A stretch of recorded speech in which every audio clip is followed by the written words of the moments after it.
Tufts, you are presently a psychiatrist, correct? Correct. And can you tell me where you went to med school? University of Vermont. And what were the years that you were at University of Vermont? 2014 to 2018. Beautiful country up there. Great place to live, right? It is. It's beautiful. And when you graduated from med school, you then did your residency? Correct. And where was the residency? Boston Medical Center. And can you tell me, what is it exactly that you do as a psychiatric resident or a psychiatrist resident? What do you do? You do a lot of different things. You rotate in all the different aspects of psychiatry, as well as internal medicine, so that you have a foundational knowledge of broad medical topics. You admit patients into the inpatient hospital. You manage emergencies in the hospital and in the emergency room, decide whether patients need to be admitted psychiatrically or not, and also carry a panel of outpatients. Is this a hospital that you're working in, or is it Boston University? Is it a medical center? So yes, it's the Boston University program located at the hospital, Boston Medical Center, with also a lot of time spent at the various Boston VA locations. And what were the years, I'm sorry, that you did your residency? 2018 to 2022. So you basically were working as either a person studying to be a doctor, graduating, and then becoming a resident for the entire pandemic. For the first part of the pandemic, yes. The pandemic ended when Joe Biden said it ended. I think it was July of 2022, right? I'm not sure exactly when he said that. Would you agree with me that when the pandemic started, around 2019, when you began your residency, 2020, 21, into 22, it was a large portion, if you will, of the pandemic time frame? Yes. All right. And we all had to walk around with masks and have no contact with people and make sure you have 6-foot radius before you touch anybody, all of that, right? Yes. How did that impact your residency? Well, I still went into the hospital most of the time, wearing the proper protective equipment, but I absolutely still provided the necessary medical care that was needed. And some of the outpatient experiences were done via telemedicine. Telemedicine? Yes. That's like a television screen. Like a Zoom or something? It's Zoom or something similar. Did you touch people, shake their hand, give them a hug, anything like that while you were working in your residency during the pandemic? Sometimes, not, I think everybody had to keep their distance at certain times. I began my program before the pandemic, so of course there was a lot more handshaking and things like that then. You can't really keep your distance, though, when you're working as a labor and delivery nurse with a woman who's having a baby directly in front of you, can you? I imagine not. So, when you finished, did you graduate from a residency, or is it like you get a certificate or something? Yes, there is a certificate for completing it.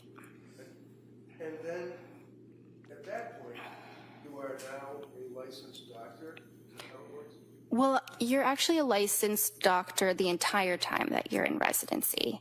But upon the completion of that, you can obtain a full, unrestricted Massachusetts license and also become board certified. And the board certification, for example, you have a board certification in general psychiatry, is that correct? Yes, sir. And when was it that you got that certification? When was it? Yes. It was September 12th, 2022.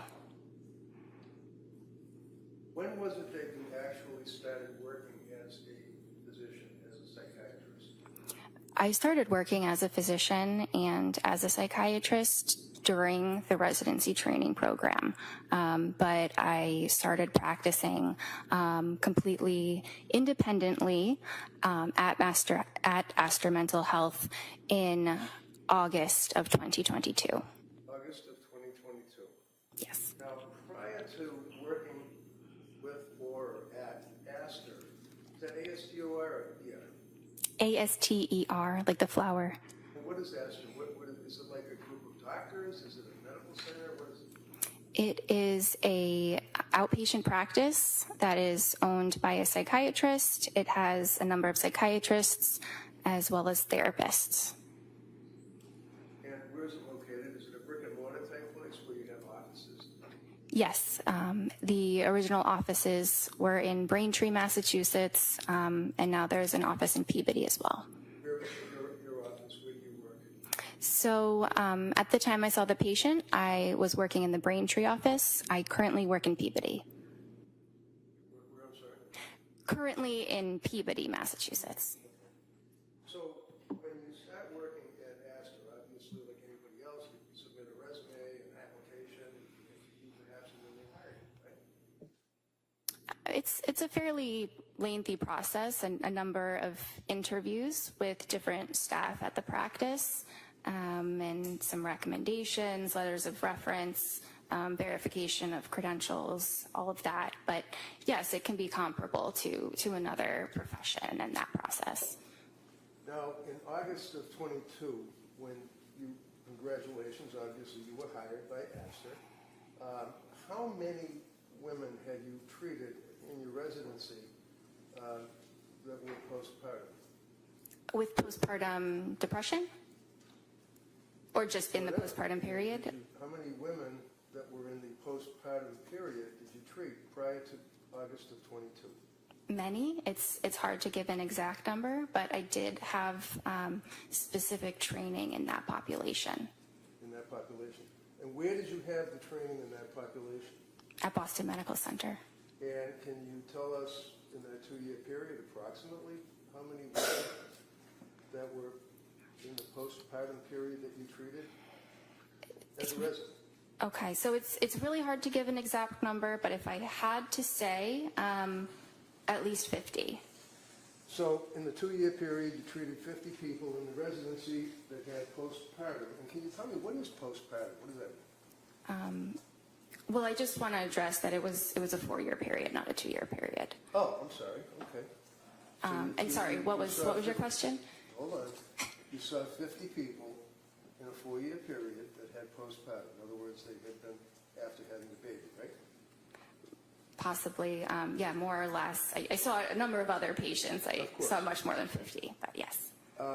So after you had your residency and after you were hired by Astor, is that when you began in August of 22 your practice as a practicing psychiatrist?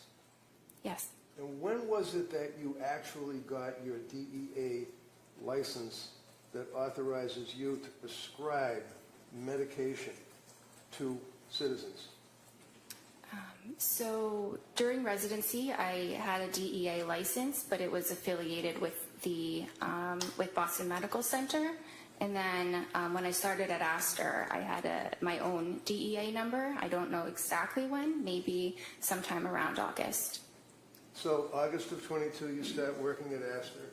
August of 22, you got your DEA license individually that authorized you to prescribe medication, correct? Yes. And it was when that you saw Lindsay Clancy? I believe our first visit was September 15th Of? 2022. So you were practicing as a psychiatrist for a little more than a month.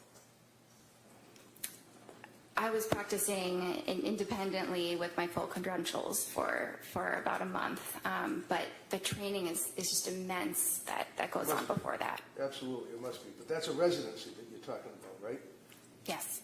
And you know, in a residency, I mean, all I know is Grey's Anatomy, but I mean, you're working under a doctor, the doctors are supervising you, and they tell you what to do, and then you report to them, correct? They don't really tell you what to do. They're there as a resource if you need additional support. But I followed many of my own patients. I was the only person in the room with them. And, my notes were signed off by an attending physician, and that attending was available for any support I needed. So in August of 22, when you started working at Astor, you actually filled out a form for your advertising. Is that correct? I believe that was handled by other people at the practice. And who would that be? Well, we have non-clinical staff that handle the administrative matters. Okay, but you're a doctor and you're out there to the public. You're advertising yourself and your services to the public. Is that fair? I believe yes. I'm not directing the marketing of our office, but yes. Okay, never mind your office. I'm talking about you. You had an ad that was on the computer that if somebody wanted to reach out to a doctor, they could see your ad amongst many others, right? Well, I don't think there was an ad. I think we have a website that had some information about myself. Okay. Now, in August of 22, up until when you saw Lindsay, how many patients in that month or so had you treated for postpartum psychosis? How many patients in a month? Up until that Yeah, month? I'm asking you about when you started working in August of 22 for Astor, and you are now on your own as an employee. How many patients had you treated before you saw Lindsay Clancy for postpartum psychosis? Well, in the span of 1 month, I would say none because it's a very rare disorder. Okay. But it exists, doesn't it? Absolutely. And one of the things would be the voices that people hear, right? That is a symptom of psychosis, absolutely. And that's legitimate, isn't it? It is a legitimate diagnosis, absolutely. No, not the diagnosis. People that have postpartum psychosis hear voices, do they not? Many do. The disorder can manifest differently in different people, but yes, many people do hear voices. How about postpartum depression? How many people in that month or so before you met Lindsay did you treat for postpartum depression? In the span of 1 month, it's really hard to pinpoint that. Maybe a couple. Maybe a couple? And do you recall how long you treated them for? Again, it's hard to really pin down the individuals in a short span of time. Can you tell the jury what you put in your ad or in the Astor website that you indicated that described you? I don't recall. Well, one of the things you did is that you said that you basically were a specialist in postpartum, people that have postpartum psychiatry. You indicated that on your website, didn't you? Are you able to read the actual document? I don't remember exactly the wording. Well, you've been working now for how many years now? 3 since you saw Lindsay? Or more? Almost 4, yes. You haven't changed your ad on the website, have you? I have not personally, no. And you've read it probably a bunch of times, right? I've read it a couple times, but I don't spend a lot of time on my website. Okay. Do you recall that you indicated that you were specializing in any particular aspect of psychiatry? Yes. It probably includes a special interest in women's health, in perinatal psychiatry, in trauma-related disorders, anxiety, and there may be some other things that were mentioned. Yeah, like women that have babies and they're suffering from postpartum depression. Right? Absolutely. You advertised that after a month working for Astor, right? That's listed as one of my interests, definitely. And again, forgive me, how many women did you treat for postpartum depression in that month and a half before you met Lindsay? I don't know, maybe a couple. But I've treated many of them in the residency, which was just immediately before. So when a person needs to see a psychiatrist, generally they're not well. Is that fair? Some are not well. It really can vary. So when someone comes to see a psychiatrist like you, it's because they need help, right? Yes. And when they come to you because they need help, for example, with Lindsay Clancy, she came to you because of your ad, right? Or your website for Asta, what you said about yourself. I don't know exactly how she found us. Well, do you know why she came to see you? I'm not sure exactly.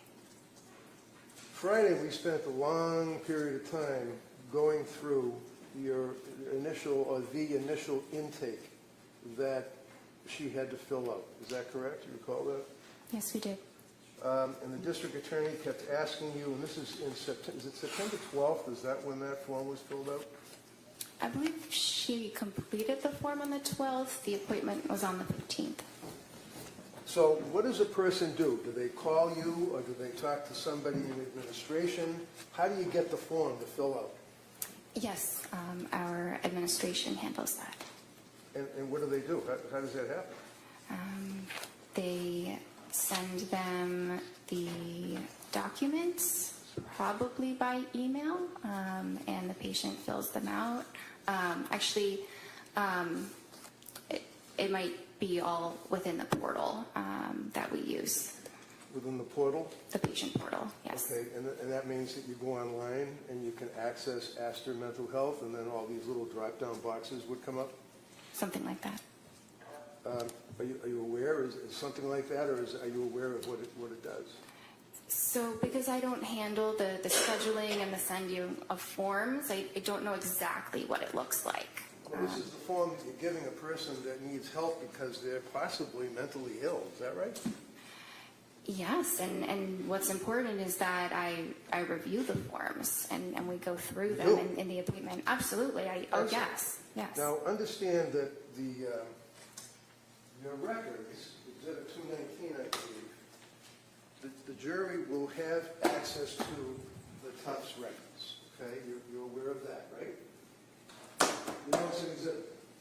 Yes. Because you have talked to the prosecution about what an exhibit is, and you know that your records are now in evidence before this jury, right? If that's what you say, yes. I wouldn't take what I said. Well, If you don't know, really, that's fine. I don't know the details of how this works. All right. But Have you talked to them prior to your testimony? no, You haven't talked to the DA's office? no, not at all.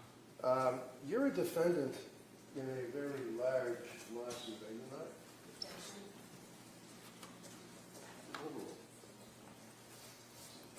Yes. You wouldn't happen to be represented by an attorney, would you? I am. And the fact that you have an attorney is your right under the Constitution. It doesn't mean that you're guilty of anything, right? Right. Okay. And you know that the outcome of this case is very, very major to the outcome of your lawsuit. Is that right? Oh. I don't actually know that. So you understand that if, in fact, it's determined that you advertised as an expert in postpartum and in postpartum psychiatry, and you had a month experience plus a residency, would you consider that to be negligent or misrepresentation? I do not believe that I have been negligent. Do you understand what misrepresentation means? Yes. With a month under your belt plus your residency, do you really want this jury to believe that you were an expert? Have you advertised that? I don't think that's exactly the wording that I used. I think I said that it was an interest of mine. What? No, go ahead. Good, you answer. I just think the wording was that it's an interest of mine. I don't believe I called myself an expert. Are you an expert in postpartum?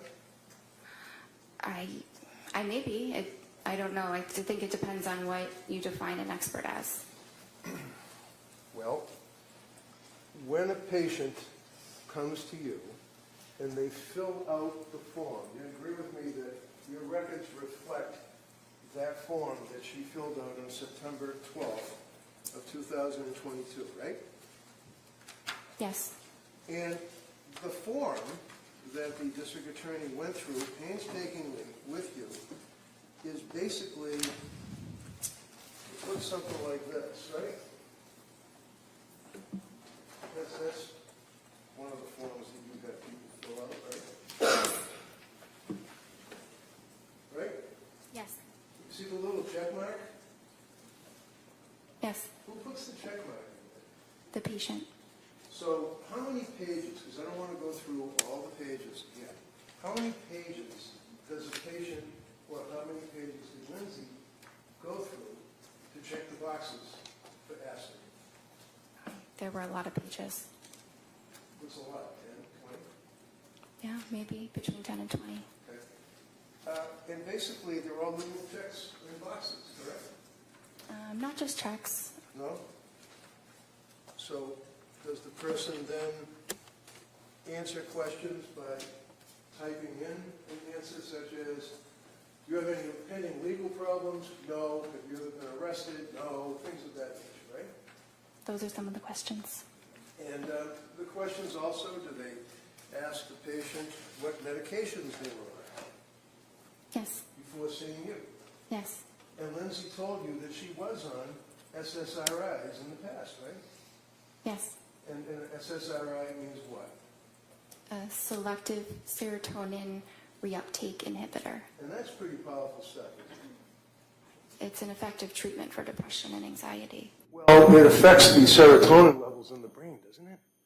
Yes. It rewires the brain, doesn't it? It doesn't rewire the brain. It increases the serotonin, and many individuals with depression have low levels of serotonin.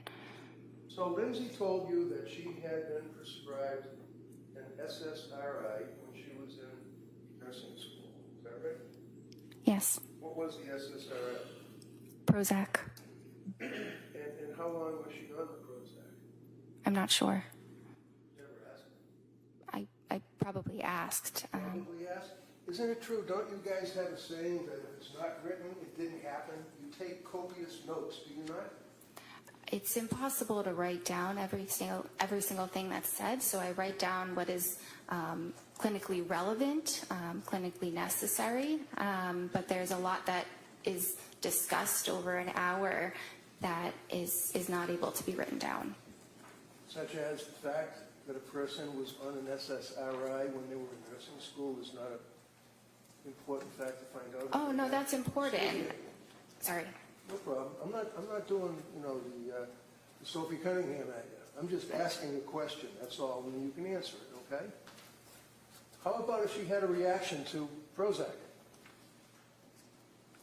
I asked her about the Prozac. Is that written in your notes? Yes. And what did she say?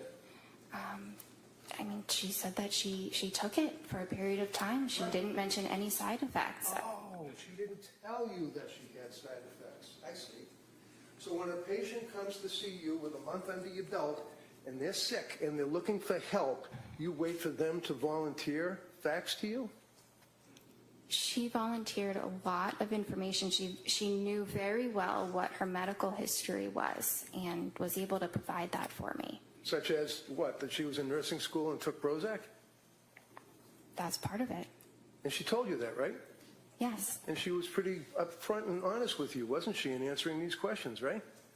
I believe that she was. We all spent some time talking about the fact that she declared that she had consumed alcohol, that she felt guilty about it. Recall that on Friday? We dwelled on that for a while, didn't we? Yes, that was a component, yes. I mean, that's something that's important, right? Yes. What was her drink of choice? I'm not sure. Did you ever ask her? I'm not sure. We were not concerned that her level of alcohol use Well, the was... certainly was Friday, right? All right, everybody knows. Doctor, wait for the question, all right? And then same thing, I'll have counsel wait until you finish your answer, all right? Go ahead, Mr. Reddington. So is it important, doctor, for you as a physician to know your patient? In other words, know who they are? Yes. And you know that Lindsay was a nurse, correct? Yes. You know that she graduated, obviously, from college, right? Yes. Is she a good student? I don't recall. Do you know when she got married? I don't recall Did you that ask her? specific detail. I don't know. I knew she was married. She had 3 kids, right? Yes. And the reason that you knew that she was married is because you spoke to her husband, Patrick, correct? Or did you? Sorry? Or did you? He attended one of the appointments, and I spoke with him on that date. Ah. And did you say hi, how are you, and give him a handshake when you came to your office? It was telemedicine. It was what? Telemedicine. Telemedicine. Is it fair to say that after, 14, you said to the jury, 14 appointments that you had with Lindsay during that period from September till January?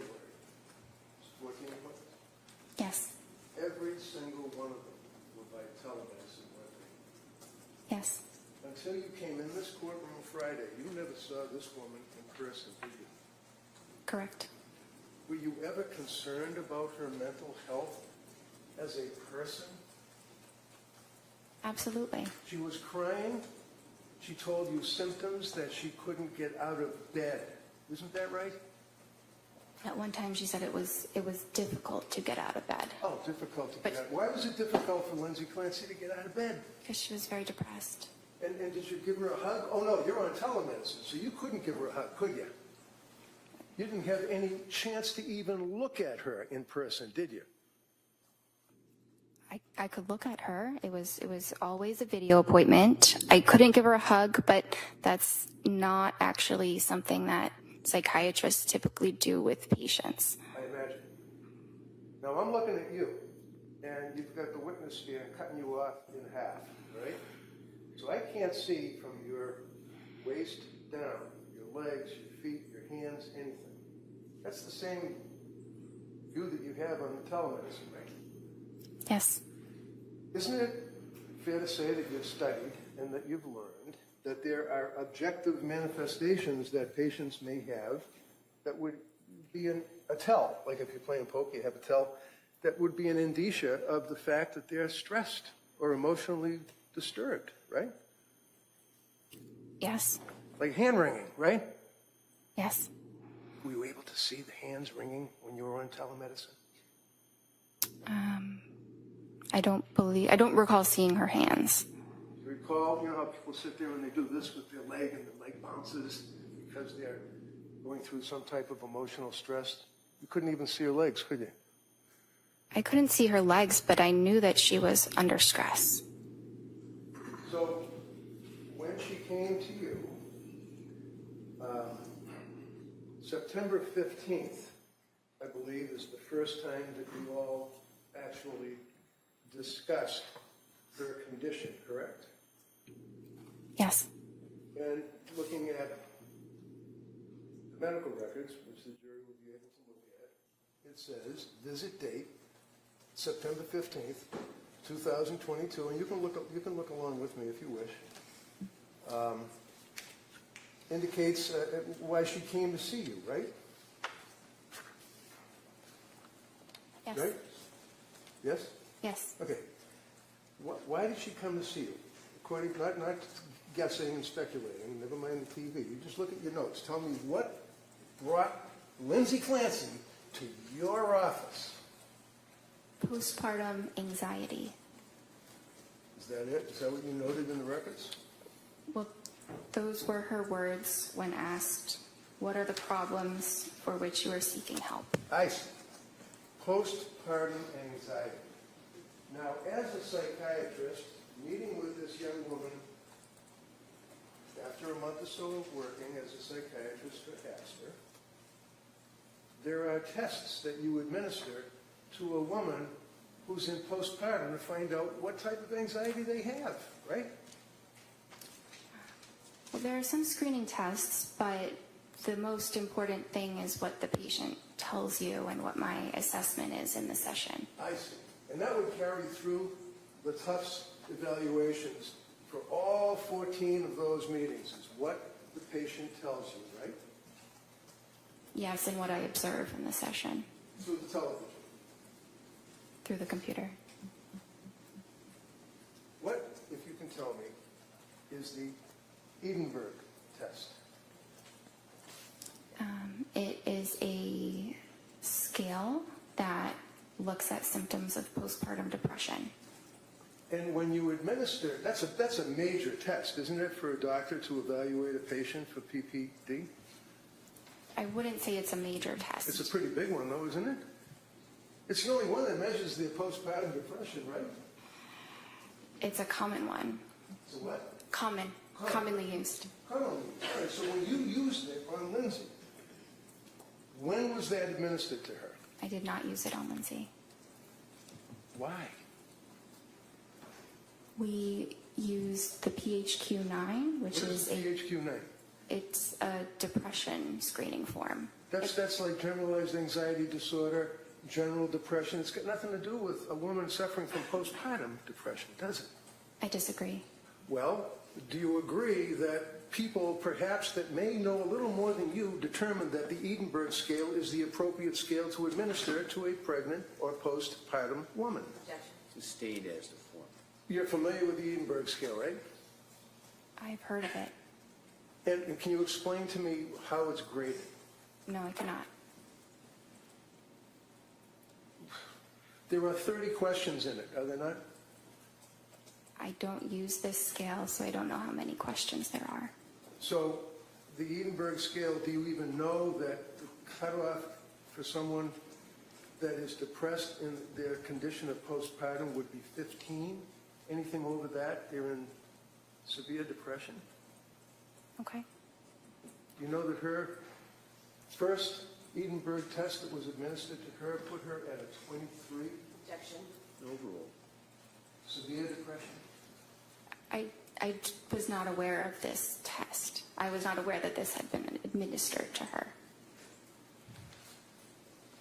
Well, you know that except for the Prozac that she had when she was a nurse, what, 23, 24, 23 years old, she hadn't, other than seeing her own doctor for having the baby, she hadn't seen any doctors. You knew that, right?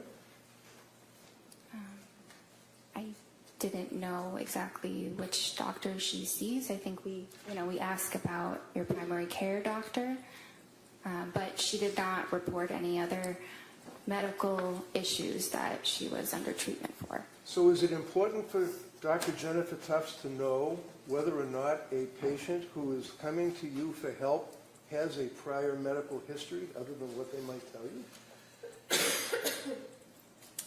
Well, when patients are able to advocate for themselves and share their medical history, we rely on what they tell us.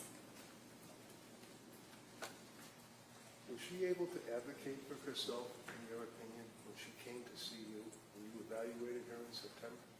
Absolutely. How about October? Yes. How about November? Yes. How about December? Yes.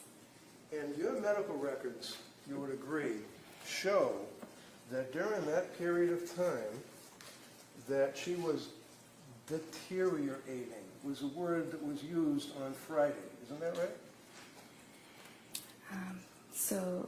No, so. You used the word deteriorating on Friday, did you not? She was a little bit worse at certain appointments, and the deteriorating word, which is not my word choice, is what is in the note because I had to select that. Because why? You have some kind of a program that you have to check the box and you have to bring down the drop box? You can't take a pen and write something down about a patient?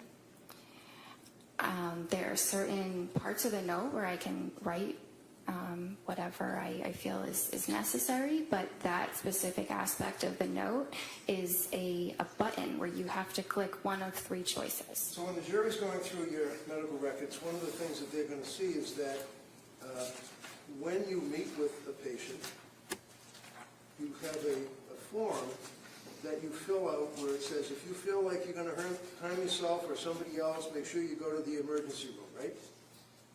Yes. If you have any urges to harm yourself or others, go to the nearest emergency room. That's in every single time that you meet with a patient, right? Yes. And it indicates that if there's any, call the Suicide Prevention and Crisis Hotline.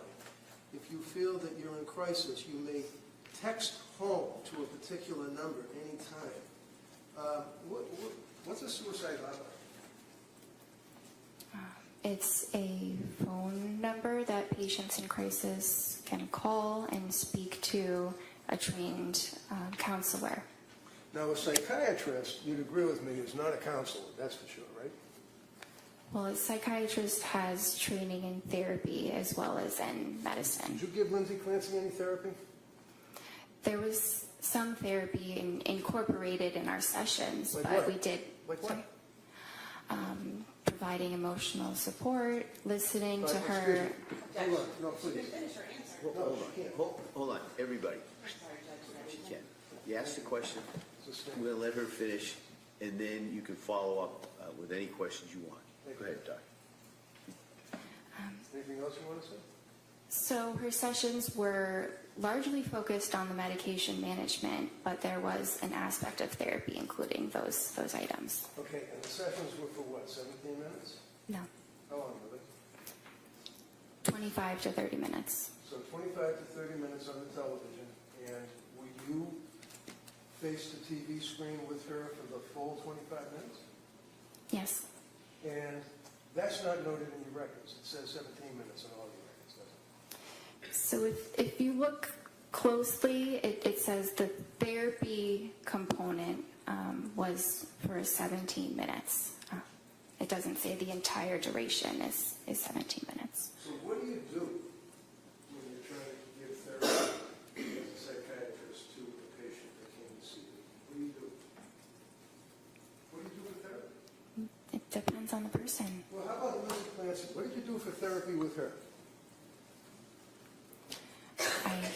I listened to her. I listened to her concerns and provided support. I tried to provide her with hope that eventually things would improve.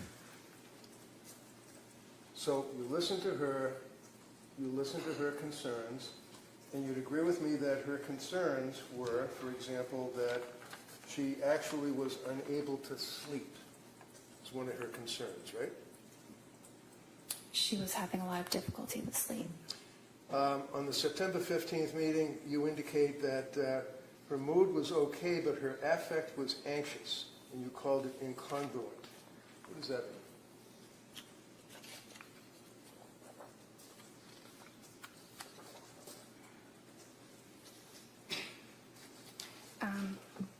So she said she was feeling okay. She appeared anxious, and she also stated that she was anxious.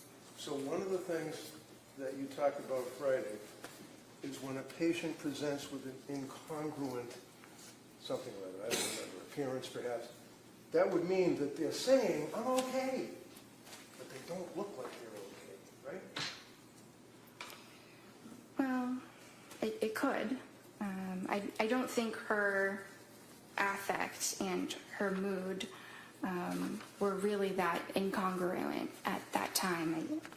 I think that she didn't appear terribly depressed. I didn't say she was terribly depressed in that initial visit, but she said she was anxious and she appeared anxious. That's pretty congruent. Okay. So did you put in the report that she was congruent or incongruent? So that is not an option for me to indicate in that section, but So- it was congruent. You're like a robot. You can't take a pen and write something down. You have to do the drop box and the X's on the computer. Well, if it's on the computer, I'm limited by the options that are up there Why? You're a doctor. Why are you limited? because of the technology. What technology? The fact that there's a form on a computer? You're trying to treat a human being who comes to you for help. And that's what's most important. What's most important was the treatment, not what is checked off on a box. Makes sense. So you were unable to make a note as to whether or not her affect and her mood appeared to be in conflict, and that she would have been incongruent, and that she had poor insight. You couldn't write that down. Is that right? Because the box doesn't let you. Correct. So basically she's telling you that I'm okay. Well, actually, when she came, do you know that she never saw, other than when she was in nursing school, would it surprise you, a psychiatrist? And that was only for like a week when she got the Prozac in nursing school because she was afraid of public speaking? Did you know that? I was aware that she did not have a significant past psychiatric history. I was aware of that. Okay, so you were the first psychiatrist that she had the pleasure of meeting. Is that correct? Yeah. I think it was. And isn't that important for you as a doctor to take a history? I did take a history. So can you tell us? You're testifying here for the government. Tell us whether or not she had any past psychiatric history other than in nursing school for a week with the president. She did not report any other past psychiatric history other than the Prozac and Wellbutrin. So when a patient comes to see you and you're treating to help that patient, if they don't report something to you, you don't know about it apparently, right? Well, I think it depends. There are certainly things I can assess, but if it's related to their history, I do need them to tell me. Well, you can't assess it unless you ask, right? Unless I ask, or they volunteer it, or they Of fill course, it we out in already talked forms. about the volunteering. How about you as a doctor, when you're evaluating a patient coming to you for help, do you ask them questions? Yes, You didn't ask her a prior history. I did. What did she tell you? She said that her prior history was what we discussed about the Prozac in the nursing school. So, basically, other than hoping to give her hope, is what you said, for the therapy. How do you give someone hope for therapy? The other doctor. Try to encourage them and... What did you encourage her on September 15th? Sorry? What did you encourage her to give her hope on September 15th? What did I encourage her? Yeah. I don't remember exactly the words. It was Did you write almost it 4 down in years your ago. records? No, we don't write those details of Well, everything that's the that's therapy said. you're talking about, right? Yes? Yes. And you don't write down the therapy you give a patient in the records, right? Well, I write something about it. You write it I down. mentioned No, that. Excuse me. Hold on. So yes or no? Hold on. You let her finish the question. You listen to the question and answer just what they asked, okay? Go ahead. You can rephrase that question, Counsel. No, I'll let her answer. All right. I mentioned that I provided supportive therapy. What is supportive therapy? It's listening to the patient's concerns and providing emotional support and validation. So emotional support and validation all sounds good. Here's a young woman who is what, 20, 29, 30 years old, came to see you? Yes. And came to see you for help, right? Yes. Told you she couldn't sleep and she was anxious, correct? Yes. You know that she was postpartum, correct? Yes. You know that as a patient who was postpartum. By the way, what is your opinion of the period of postpartum wherein one can have postpartum depression or, more importantly, postpartum psychosis? What's the time frame? It's typically 1 year. So she was well within that time frame, correct? Yes. And you tried to provide therapy by giving her hope. And how long do you figure did that take? 5 minutes, 10 minutes, 2 minutes? I'm not sure. I think it was different in each session. Okay. So The only thing that you diagnosed Lindsay with on September 15th was GAD, Generalized Anxiety Disorder, correct? It was generalized anxiety disorder as well as an adjustment disorder with depressed mood. And you prescribed medications to her, right? Yes. And the medication that you provided to her was the sertraline, right? Yes. And the sertraline would be Zoloft, right? Yes. Now, this is a little chart that shows the prescriptions that Lindsay was on. And you are the yellow colors. They're the tops. Okay. You can see that. Do you agree with me that on September 15th you prescribed sertraline, Zoloft, 30 count on September 15th, 25 milligrams, right? Yes.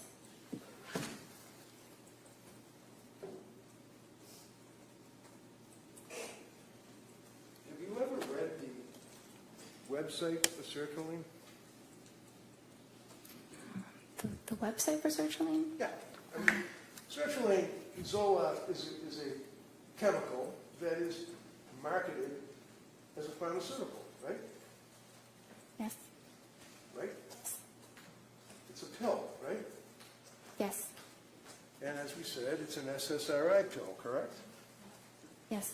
Do you know that Zoloft is not indicated for generalized anxiety? Why'd you give her Zoloft? It is a very effective medication for generalized anxiety disorder. So you're familiar with the drug labeling for Zoloft, is that correct? Generally. Generally.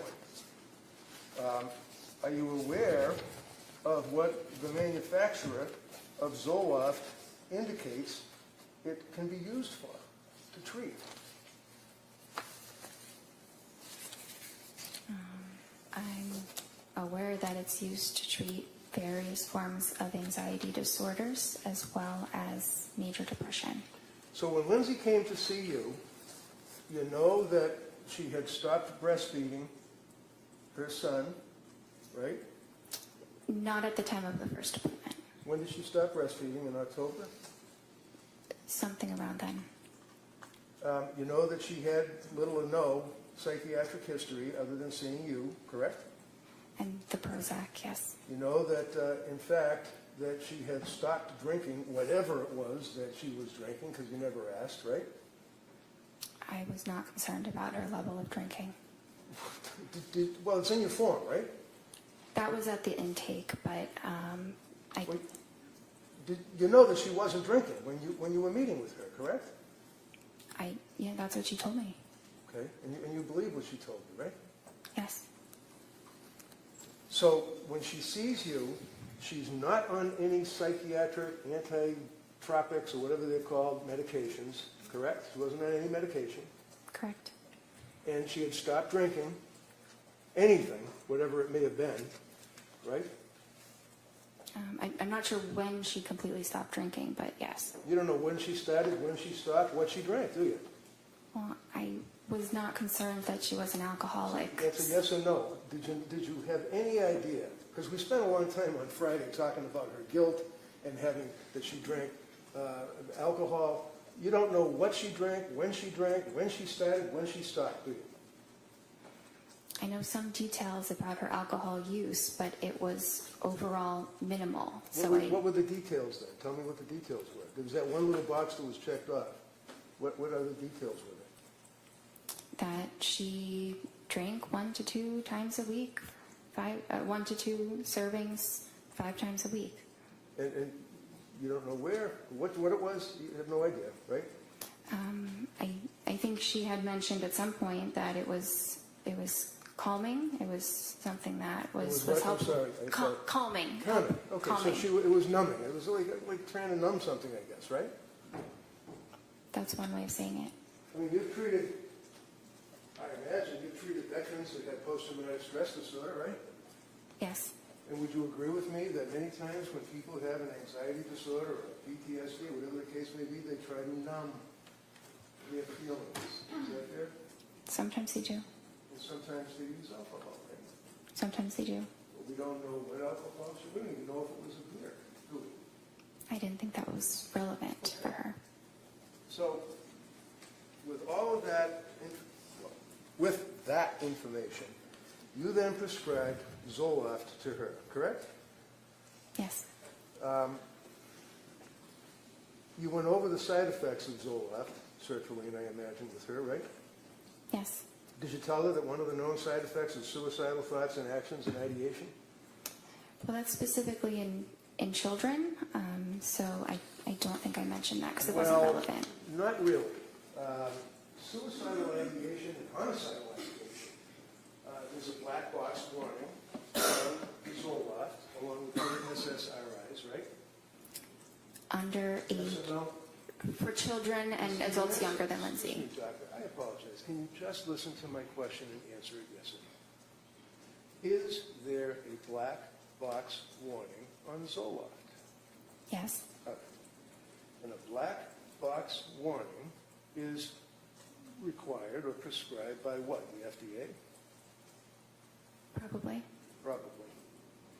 And it basically warns that, especially with young people or young adults, that it may cause suicidal or, God forbid, homicidal ideation. Yes? Yes. And you're aware that, in fact, the FDA has determined that that goes up possibly to a 23, 24, 25-year-old. You know that, right? I think 24 is 24. what they say. Yeah, I'll give you 24. It's possible, is it not, that the SSRIs that get into a person's brain affect a person that's 3 or 4 years older than the FDA cutoff with suicidal ideation or homicidal ideation? It's possible? There's a lot of development that happens in the brain between ages like up to 24 and closer to 30. The brain is fully matured at past age 24, and so it's less vulnerable than in a younger individual. So with 24, you're suggesting as a cutoff, are you suggesting to the jury that a drug that increases the risk of suicide in a 24-year-old patient cannot increase the risk of suicide in a 29 or a 30-year-old patient? Just a little bit. I don't believe there's evidence that it causes that at all in individuals over 24. So, as a psychiatrist who had the ability to issue these types of medications to patients and citizens, what research did you do on Zoloft and suicidal ideation, homicidal ideation? I was taught extensively about SSRIs and suicidal ideation in my training. Right? In Vermont, in Boston, yes. Okay, so in Vermont was when you get your medical degree, right? Yes. And in Boston would be when you were a resident, right? Yes. And then you had board certification on general psychiatry, right? Yes. You can have a certification on the subspecialty, right? There are certain subspecialties, yes. Right, and some of the subspecialties deal with postpartum or women that are pregnant and have babies and have psychiatric symptomology. There's no board certification for perinatal or reproductive psychiatry. Well, there are plenty of classes that are recognized as, for example, at Harvard Medical School, there's an annual class or symposium, if you will, for postpartum. Have you ever been to that? No, sir. What have you done to research or to improve your education? I understand you went to med school and that you were a resident. What programs, continuing education, symposiums have you attended since you got the ability to prescribe these medicines to people? I have not attended a symposium. Have you attended anything? I have not, but I have done a lot of reading on my own, of research and guidelines about this area in psychiatry. Did you tell Lindsay when you were going, because one of the things that you guys are always concerned about is what's called informed consent, right? Yes. And what is informed consent? What does that mean? It In a means medical sense, not just like out in the street or something. explaining to a patient the risks and benefits of treatment and possible alternatives, and making sure that the patient understands what you're saying. Now, when you were going over the symptomology, or when you were going over the side effects of Zoloft, one of the side effects of Zoloft is, and I quote, severe trouble sleeping, right? Yes. Did you tell her that? Well, insomnia is listed as a side effect. No. You already said yes, you know it. Did you tell her that Zoloft has a side effect of giving the patient severe trouble sleeping? That's all. So I didn't use the word severe because it typically doesn't cause severe trouble sleeping, but I thought you were referring to when she told me that she did have severe trouble sleeping, Well, and that that's was what true. she told you, right? That she had severe trouble sleeping, right? She told me, yes. And you know that one of the side effects of Zoloft is, let's say, trouble sleeping. You know that, right? Yes. Your answer is yes. The jury has to be able to hear you. Yes. And why would you prescribe Zoloft to a young woman who's postpartum, who's coming to you with anxiety, who's telling you she can't sleep, she's got all of these symptoms, and you prescribe a medication that would have a side effect of trouble sleeping? So individuals have very varied responses to medications. Some have no side effects, some have one or two. It's impossible to predict, but Zoloft is a top choice, a first-line medication for Says her. who? It was Says who? says it's the general consensus Well, know among about the psychiatrists. lawsuits Hold on, Zoloft, again, right? again, we can't have both of you talking at the same time. So let her finish her answer, and then I'll give you plenty of time to follow up any questions regarding her answer. So, you finish your answer on that? There's extensive research supporting the use of sertraline in this instance, and the general consensus among psychiatrists is that it's a first-line safe medication for individuals, including postpartum women. How about the kids that shoot other kids in high schools and the lawsuits that come out of that against Zoloft? You ever read about them? Overrule. Sorry? You didn't hear me? I wasn't sure what the question was. The question was, in response to your observation about how all the psychiatrists or the psychiatrists think that it's a very, very safe, wonderful first-line drug, and you researched it. How about the kids that kill other kids in schools with the lawsuits that arise out of the use of SSRIs? Have you ever researched that? I don't know much about that. You know about the SSRIs and messing with someone's brain, they go out and they shoot people for no reason, right? I'm not aware that that's linked to SSRIs. So you didn't really talk to her about increased risk of suicide when 24-year-olds are down because she's 4 or 5 years older than that. You didn't talk to her about the trouble sleeping that can be a side effect. But you described that there's other drugs that you could have given her that would be perfectly safe and calming and allow someone with no psychiatric history to sleep better, right? Not necessarily. Okay, so you prescribed her with the Zoloft. It was 25 milligrams, right? Yes. And when you prescribed her with the Zoloft, 25 milligrams, was that increased up to 0.05 milligrams, or did you increase it at some point? The instructions were to increase it to 50 after 1 week. After 1 week. Yes. And you expected that she would listen to your instructions, right? Yes. And she did, right? She waited about a month, but then yes, she did. Why did she wait a month? I think it took her some time to decide whether that was truly what she wanted to do. Right, she was afraid of the drugs, wasn't she? She was afraid of side effects. And she didn't want to take the pills, did she? She eventually did want to take the pills because she wanted to feel better. A month later, right? Yes. So you prescribe the Zoloft, SSRI, and then you tell her after a week to increase it, and she doesn't take that medication for a month, correct? Correct. And then she did take the medication, right? Yes. And did you meet with her or talk to her before she actually started to implement that particular regimen? I had met with her beforehand, but I was not aware of when she made the decision to go ahead and take it. So you met her on the 15th of September, right? Yes. When was the next time you met her? Can I check? Sure, of course, absolutely. You can look at anything you want.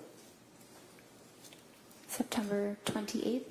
And on September 28th, did you discuss with her the fact that she was afraid to take the Zoloft? Yes. And did you recommend that she do that?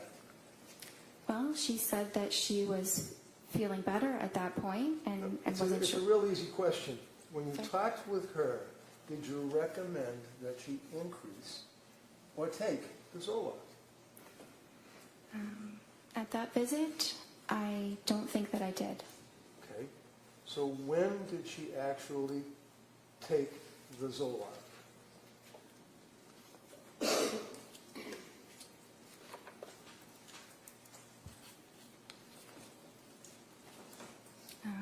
She told me in her October 20th visit that she had taken it 1 week prior. And she told you that when she increased it in accordance with your instructions, she went off the rails, right?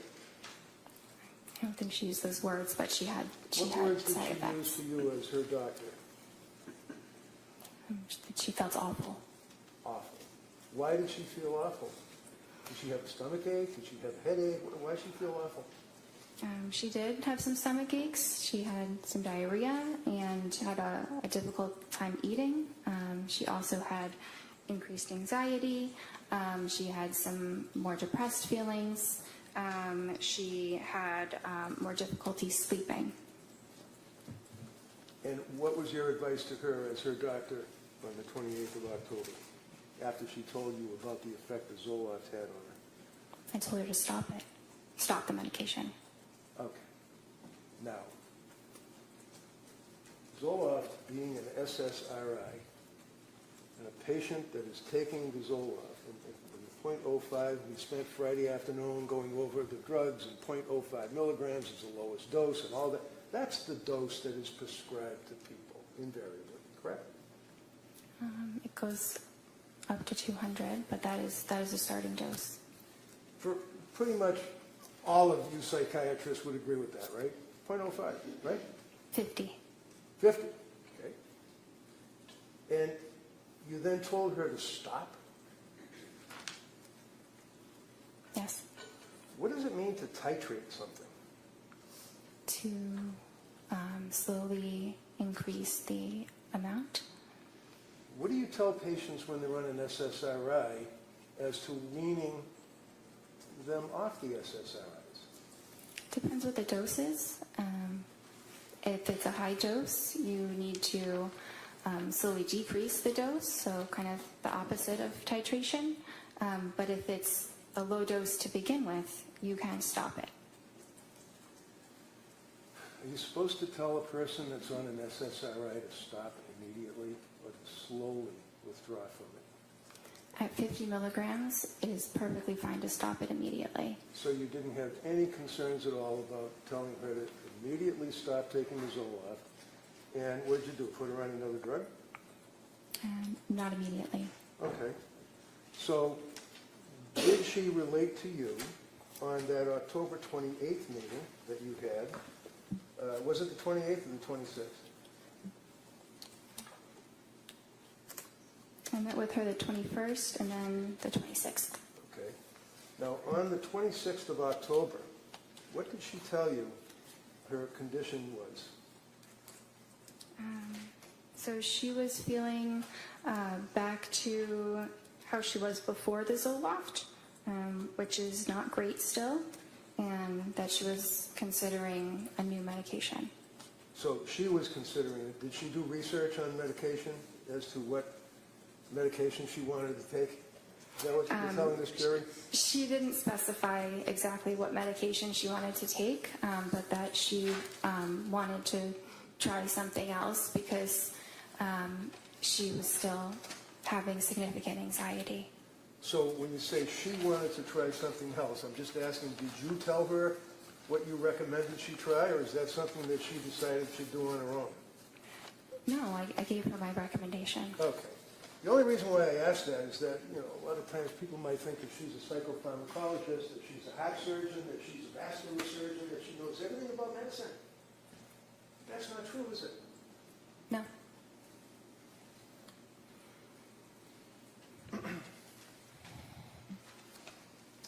Would you agree with me that prior to telling her to stop the Zoloft, that one of the concerns that you had is that Zoloft affects anxiety and affects sleep, and you hope that it treats the underlying anxiety by balancing brain chemistry and increasing serotonin, right? Yes. Is that fair? And you'd agree with me that it does, as a side effect, have an impact on a person's falling asleep or staying asleep, as a common side effect, right? It can happen. It doesn't happen to everyone, but it certainly happens to some. But it is temporary. That's the important distinction. Is that there are many side effects that disappear entirely, and then the medicine is quite helpful for those certain conditions. What's that? Yes. She had problems sleeping, didn't she? Yes. Even after the Zoloft, right? Yes. So you, not her, you recommended a particular drug that she should take, right? Yes. And again, as it relates to what one would expect a young woman who's a labor and delivery nurse to know about psychiatric medication, what is methazine? Do you know? I'm sorry? Methazine. I'm not sure. How about hermababate? B-A-T-E, H-E-R-M-A-B-A-T-E. How about that? You ever heard of that? I'm not familiar with that. That's what's used to administer to a woman who's going through birth. You don't have an obligation to know that, do you? No. You have an obligation to know about psychiatric medications, though, right? Yes. There's a difference between what's known as nescience, which is not knowing what you have no duty to know, and ignorance, which is you don't know what you should know. Is that fair? Yes. So, did you ever gauge Lindsay's knowledge or ability to judge what medication would be good for her?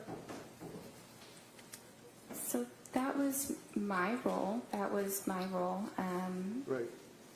I didn't expect her to know significantly the details about different psychiatric medications.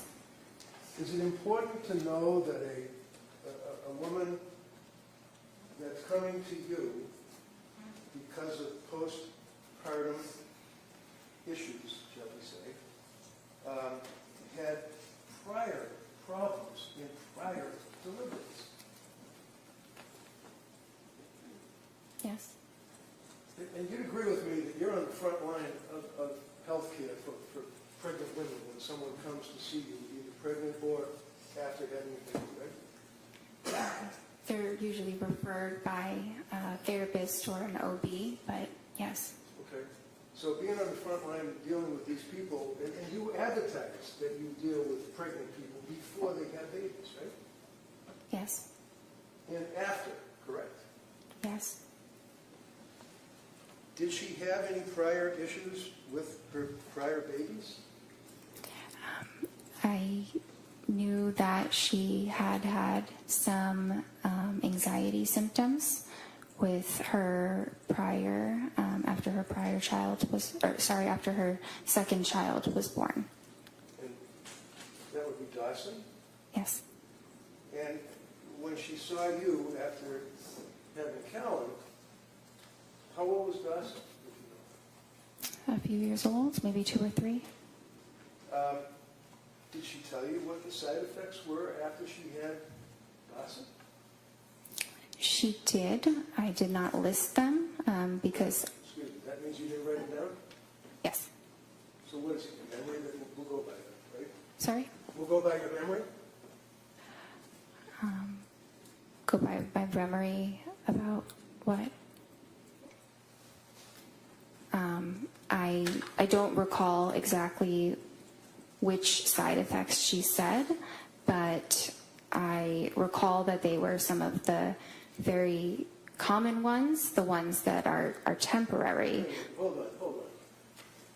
You're telling this jury that you don't recall what the side effects were that she told you, but your memory is that they were general, common? Is that what you're saying? Yes, because if they were anything else, I would have documented it. Well, how about she took Zoloft? Did she take Zoloft, SSRI, after having Dawson? I think she took it for about a week. You think? Or she did? She did. So isn't that something that would be indicative of the fact that there was some psychiatric issues after she had her second child? Yes, but she did not describe them as being severe.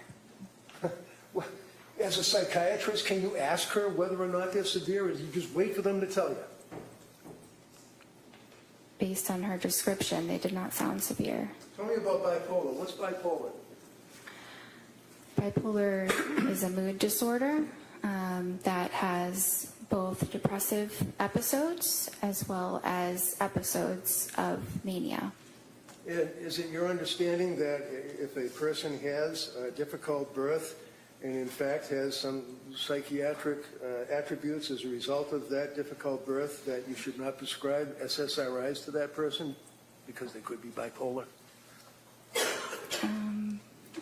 Having a difficult birth does not, it's not a contraindication to an SSRI. So after she had her second child, she took Zoloft, and you did not detail any side effects, and you don't remember any side effects. Do you agree that Lindsay had, at this point, a history of mental problems during postpartum? She had a history of anxiety postpartum. Anxiety to the point that she was prescribed an SSRI? Yes. And she also had mental problems when she came to see you, right? Yes. So she had mental problems after she had the second child, mental problems after she had the third child, correct? Yes. And you'd agree with me that this is not easy stuff for somebody to be talking about. People get embarrassed in our society if they had mental problems, don't they? Some do. She did, didn't she? I'm not sure. So, not documenting any of the side effects, did you think it would be important to document the side effects of the drug before you prescribed Zoloft a second time? She's telling you that she had, you don't know, but she had side effects with Zoloft. Was it important for you to document the second time that you're giving her Zoloft? I did not feel that it was necessary to document the specific side effects. So if someone comes to you as a person who is in postpartum and is all the symptomology that she had related to you, that if she told you that she was on Zoloft after her second child and had side effects, you don't think it's important to document the side effects, number one, right? It depends what the side effects are. Which we don't know because you didn't write them down, you don't remember it. I would have written them down if No, they not were. what you would have done. What did you do? No, overrule. Go ahead. I would have written them down if What did you do? I wrote that she had side effects. What are they? I'm not sure. And then you prescribed Zoloft again, didn't you, in 2022?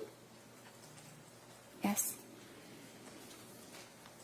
Do you recall in the period of September of 22, October of 22 into November of 22, that she used the word overwhelmed, told you that she was overwhelmed. Is that correct? Sorry, which visit are we looking at?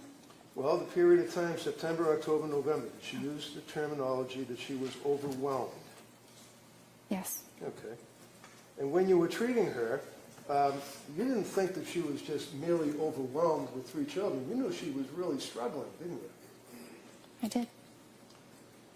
And it was at that point that you diagnosed her with a psychiatric condition, and you prescribed psychiatric meds. Isn't that right? I prescribed psychiatric medications, yes. So when you prescribed the Zoloft and told her to increase it, she told you that she was having all these difficulties. You told her to stop. Did you give her therapy when you saw her? Yes. What did you do? I think that I Again, provided I reassurance. apologize, but not what you think. I want to know what you did. And that's why you write stuff down. So take your time and look at your notes. What did you do with this young woman for therapy? On which day? On what?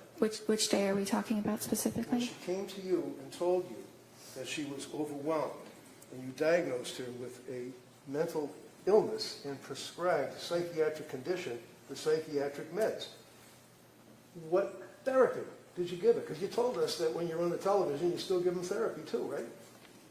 I do. What did you do? Well, I'm having trouble identifying exactly when she said the words overwhelmed. So it's hard to pinpoint exactly what I said in a span of, a number of different visits.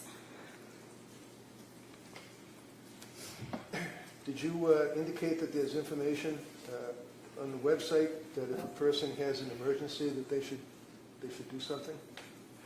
I did, and I advised her the same. So basically, if one of your patients becomes suicidal, and on that note, did she tell you at that point, up to November of 22, that she was dwelling on suicidal thoughts? It was a while before she mentioned anything about suicidal thoughts. Tell us when. I might need to look through the records to right see ahead. when she first did.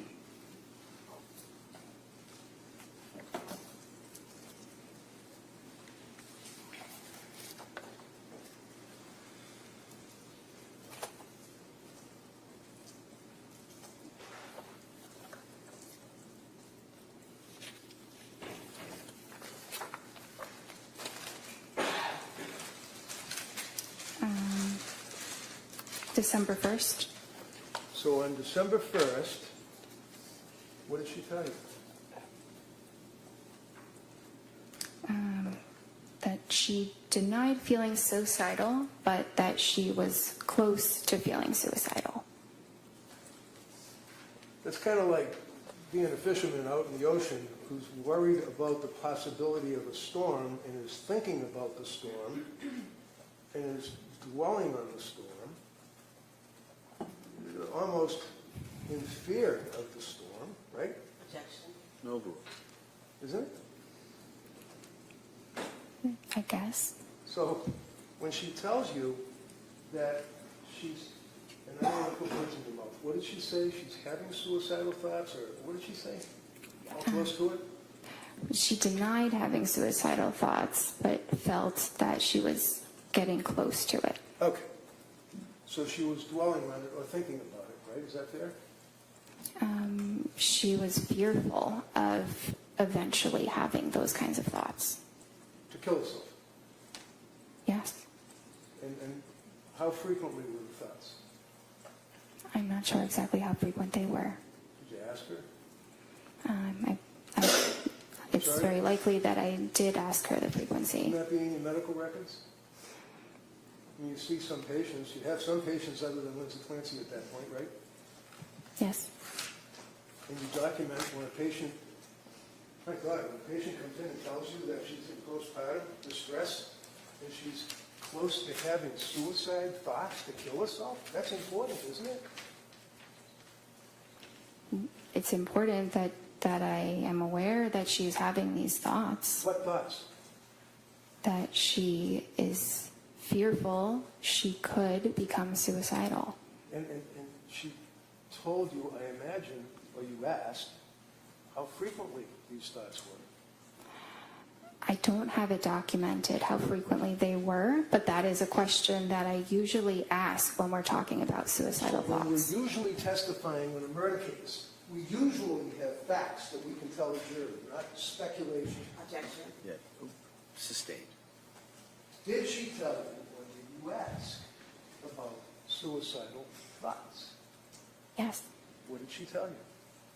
If you don't know, tell us. No, I know, sorry, but it's what I said before, that that she denied having them, and she wasn't having them, we were meeting, but she felt close to it, close to having those thoughts. Okay. So would you agree with me that many times patients, especially psychiatric patients, may minimize their symptomology? Patients sometimes do.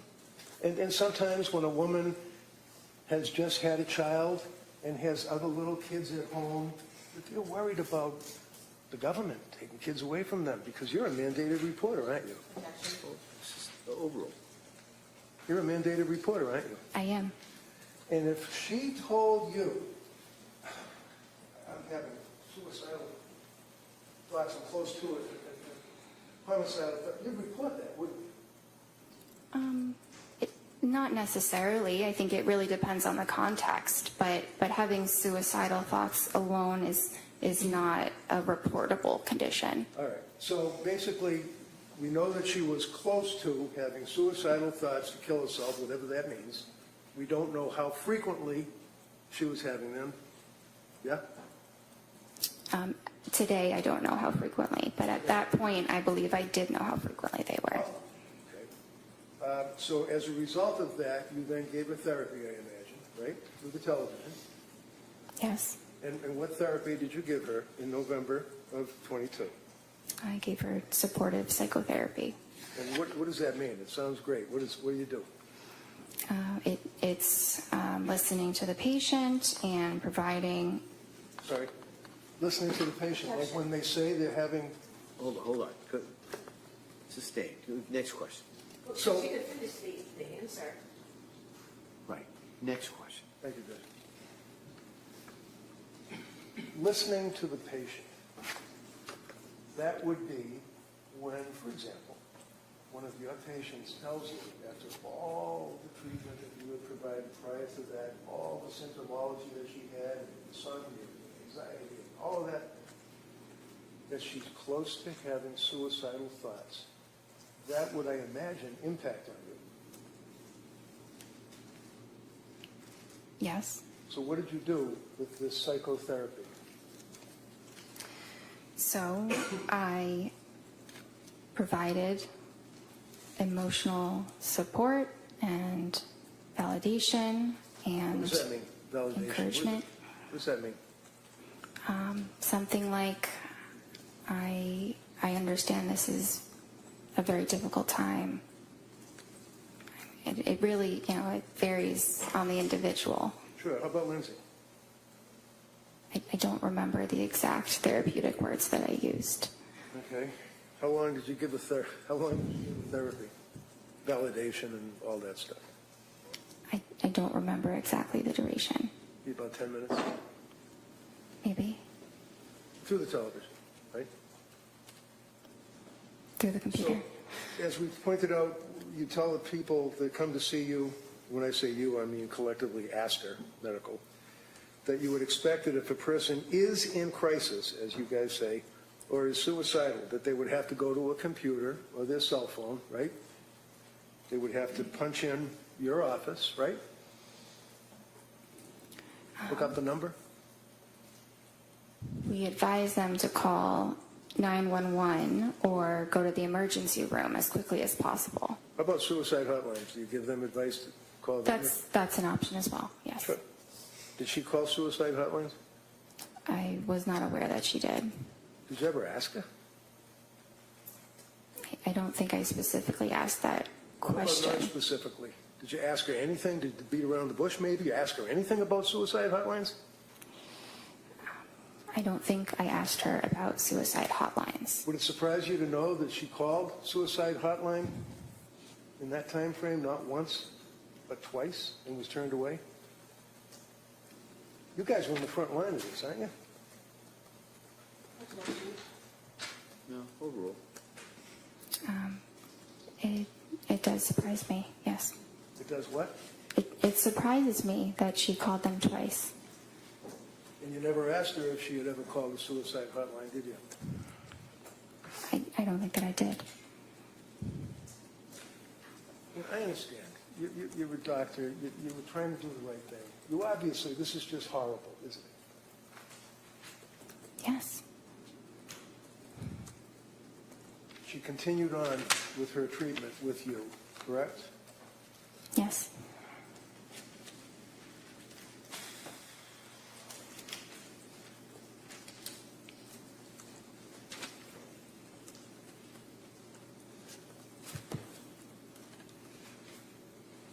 What was the next medication that you put her on?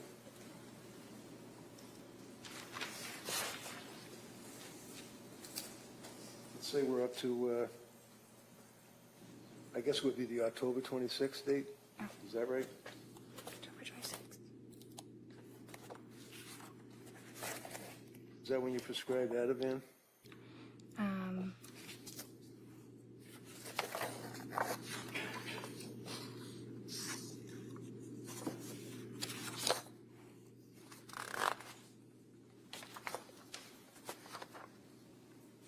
I prescribed that on the 21st.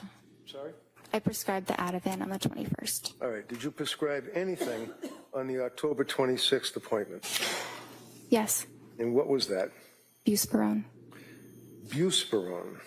And would you agree with me that, is that also Vanspar?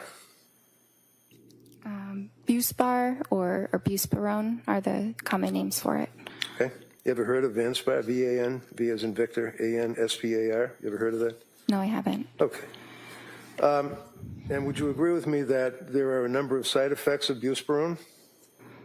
Every medication has side effects, but Okay, so my question is pretty simple. Buspirone, you mentioned it. I'm asking, any side effects? yes, What are the side effects? they could be tiredness or dizziness or rarely some upset stomach, but it's generally a very, very well tolerated mild medicine. And do you recall, was she taking any other medication at that point, if you know? Yeah, she was taking some of the Ativan. Some Ativan, right? Did you prescribe that to her? Yes, When did you prescribe the Ativan to her? the 21st. And she was compliant with your recommendations, right? Yes.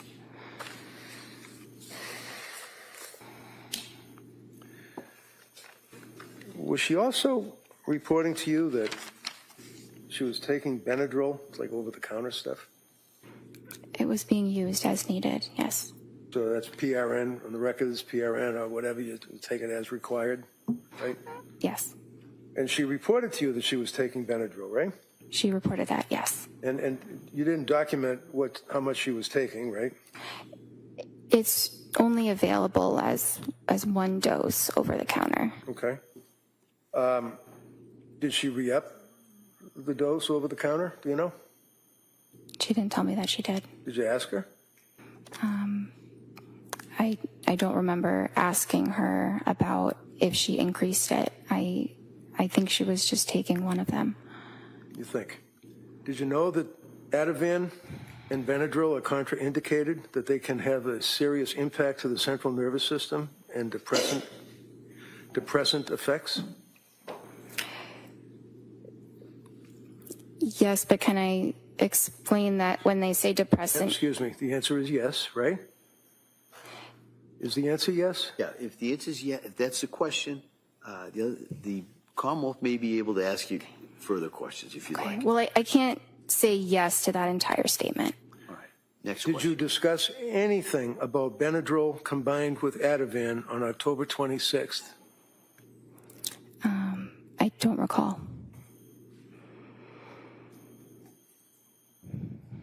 On October 26th, was she still worried about suicidal thoughts? She denied that. And on October 26th, how did she deny that? Do you have that noted in your record? I do. And what does it say? Patient denies suicidal ideation. Okay. So there's a huge difference between suicidal ideation and somebody having thoughts of suicide or being close to it, right? Not exactly. Well, you knew that the last time you spoke to the woman, she told you that she was close to having thoughts of killing herself, right? Yes. And you're her doctor, right? Yes. So what do? You just say, do you have, and check the box and say, do you have any suicidal ideation? And she says no, and you check the box? No, it's not that simple. Do you ask her, like, well, gee, the last time I spoke to you, you told me that you were close to having suicidal thoughts of killing yourself. Did you pursue that on the 26th of October? Yes. And what did she say? That she wasn't.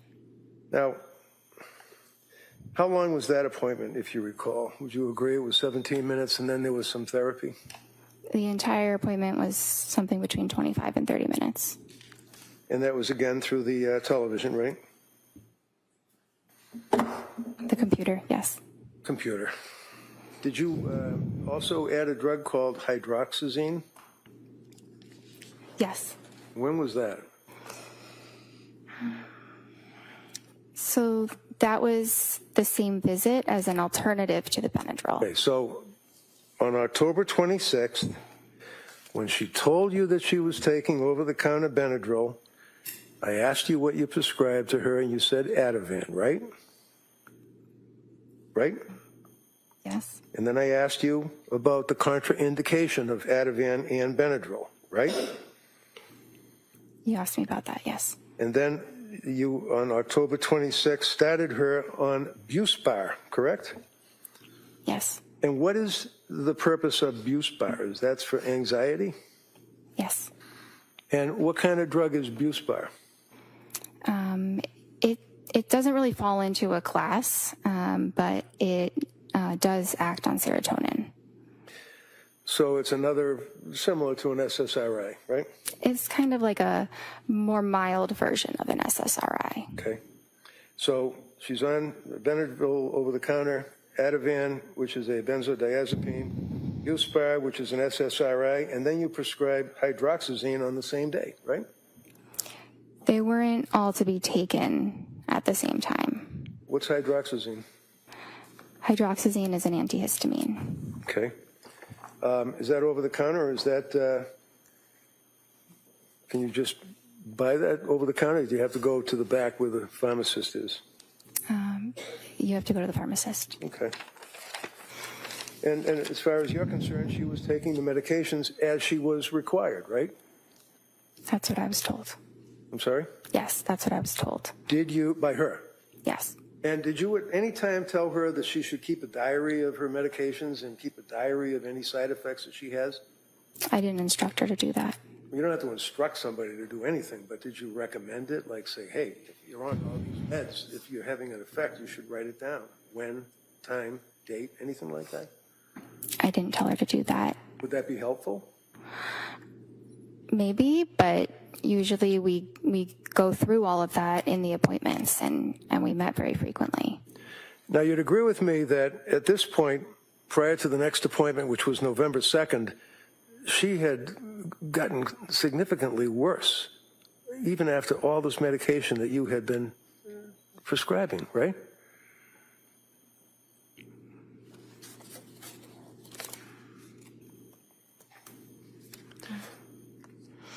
Did you make a note that she was telling you that she had depression and that she was crying, had more anxiety, insomnia had increased, brain fog, and worrying about suicide?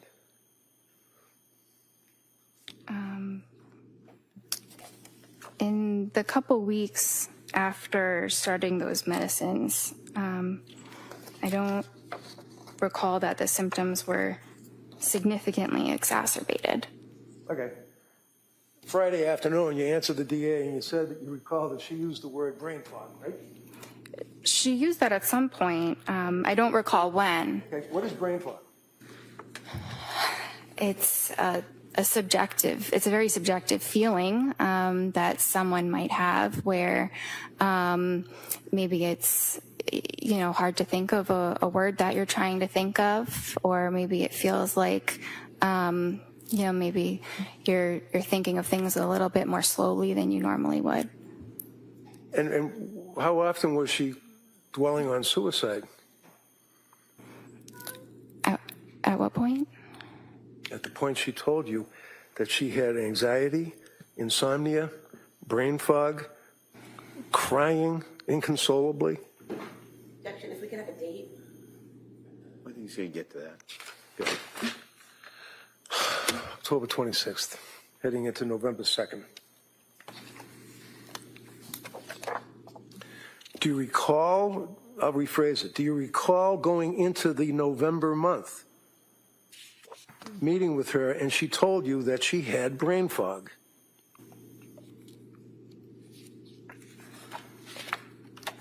It was mentioned at some point. I Okay. don't see that on the 26th specifically. All right, so let's talk about brain fog.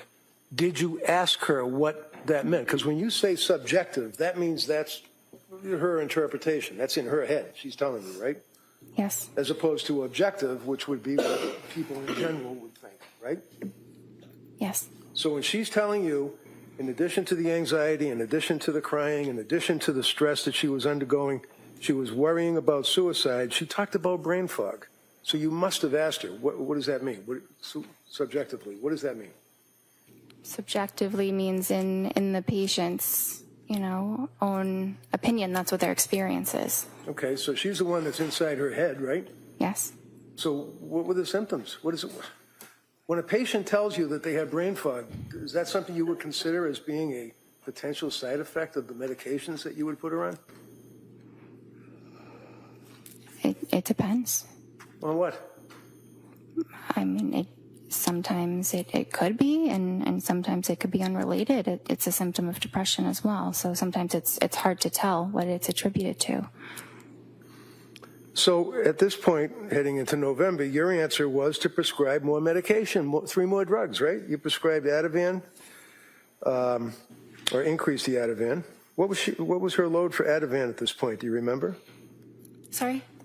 What was her milligrams, if that's right, or nanograms, whatever it is, on the Ativan, on the script that you had provided her? Objection, if we could just have a date. I think you said, no, if you can answer that, go ahead. Which date are we referring to for the Ativan? Because there were.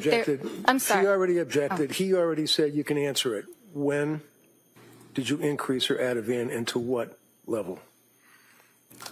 So she was prescribed Ativan 0.5 milligrams. Right.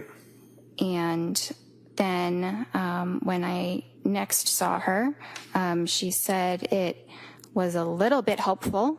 So I said you could increase it and see if 1 milligram is more helpful.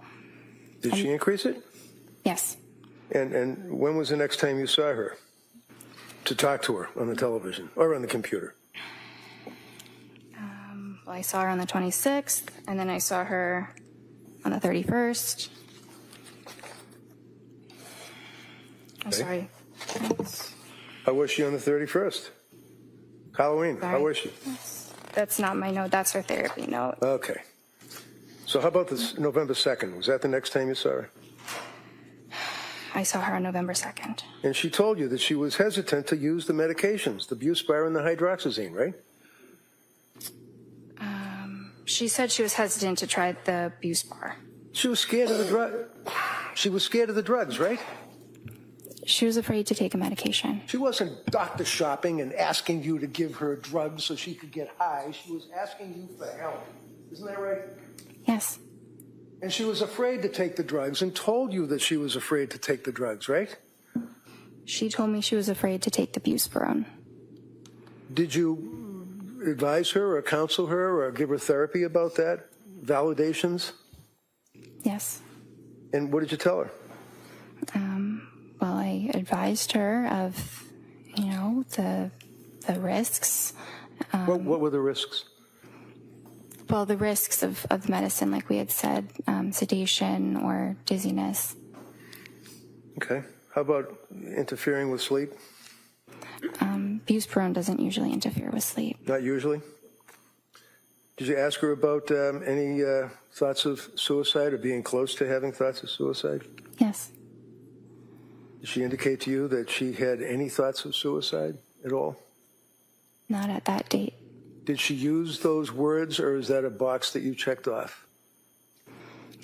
I don't remember her exact words, but we talked about suicide or, thoughts of hurting yourself. Right. And there's a distinction between, in your records and the notation, between suicidal ideation and I quote, worrying about, thinking about suicide. Would you agree with that? Yes. And what did she mean when she told you, as her doctor, that she was worrying about, thinking about suicide? You mean in the prior appointment? I'm talking about a woman that's sitting in front of you on your television or your computer telling you that she was worried about thinking about suicide. Well, on the second, she didn't say that. Okay. When was the next time that she told you that she was worried about or thinking about or suicidal ideation?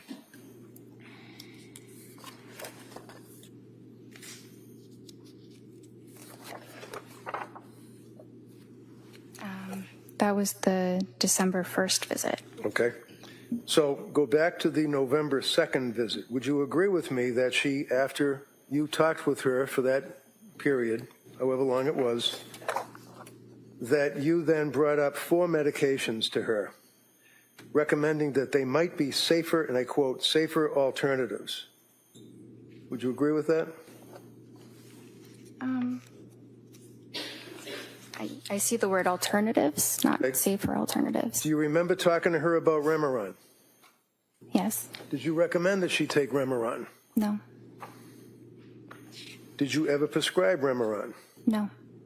And is that mirtazapine, as far as its generic name? Yes. And Remeron is an antidepressant, isn't that right?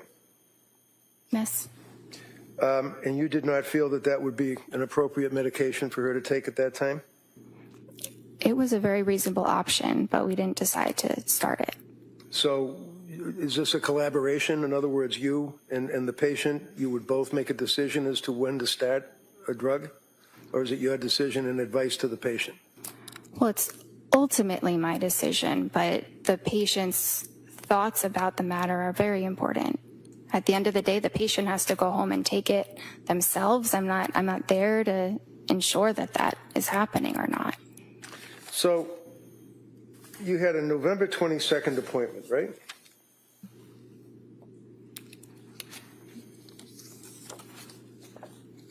Yes. And it was at that time that she told you that she had been to see South Shore Perinatal Clinic, right? Yes. And did she tell you why she was seeing someone from the South Shore Perinatal Clinic? I think she told me that it was because they were exclusively focused on treating perinatal conditions. Yeah, but so were you, right? Not exclusively. I'm a general psychiatrist. I see. And did she mention the name of any doctor or nurse practitioner that she was seeing at the South Shore Perinatal Clinic? Yes. Who'd she mention? I think she said something about Julie. Paul? Yes. Okay. And a woman by the name of Nurse Gelada? I heard her name a little bit later, but Okay. yes. Did she advise that, in fact, by script, she was using Ativan and Benadryl, and you told her to taper off the Ativan at that appointment, right? Had she tapered off the Ativan? I think I had told her to, I gave her a prescribed taper prior to that appointment. What does that mean? What does that mean, you gave her a prescribed taper? So I told her that she should reduce her dose by 0.25 milligrams every 2 weeks until the medication was stopped. Did she do that? I mean, I don't believe that she completely stopped it, no. No? You don't believe, or she didn't? Well, Trying to give the jury facts. Yeah, she said she was taking Ativan, so no, she didn't completely stop it. Had she tapered? I'm not sure how much she had reduced the dose because I wasn't prescribing it again. Right. So, did you know that she had been, or had she been, to any emergency wards between that period of time that you last saw her and when you were seeing her on this meeting? I know she went to the ER, but I think it was after that. Okay, which ER did she go to, do you know? I think she went to Mass General. Do you know why she went to the ER? Because of depression. So, was she treated at the ER? Did they make any, to your knowledge, as her doctor, make any recommendations? I'm not sure what they told her, but they ultimately Go ahead. Discharged her. They didn't admit her. Go ahead. Sorry. That's all right. Was she put on any medication? Not from the ER. When you looked at the records from South Shore Perinatal Clinic, what did they indicate about suicidal ideation, worrying about suicide, close to suicide, anything? I didn't have access to those records. You're going to keep your voice up so everybody can hear you. You what? I did not have access to those records None. because we're a completely separate clinic. Seriously? Objection. She's visiting with you as a patient and you can't access her medical records? Is what you're telling this jury? I did not have access to them, no. Could she have signed a release, a HIPAA form? Yes, she could have. And you could have got the records, Yes. but you didn't. I did not feel like it was necessary because she provided all the relevant information about her treatment there. How do you know? She's got mental disease and she's seeing you and she's on all this cocktail of drugs. How do you know that she is an accurate historian at this point in her life?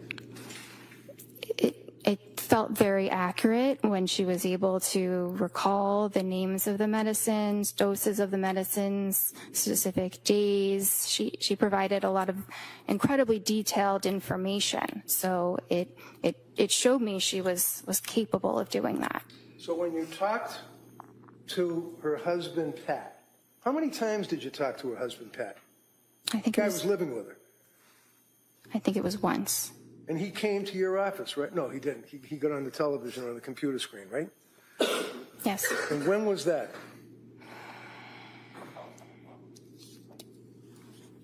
I think it was the December 16th visit. So let's. Mr. Reddington, why don't, before we get to that, Okay. probably a good spot to stop. We're going to take the morning recess, and then we'll come right back. Okay? Court, all rise.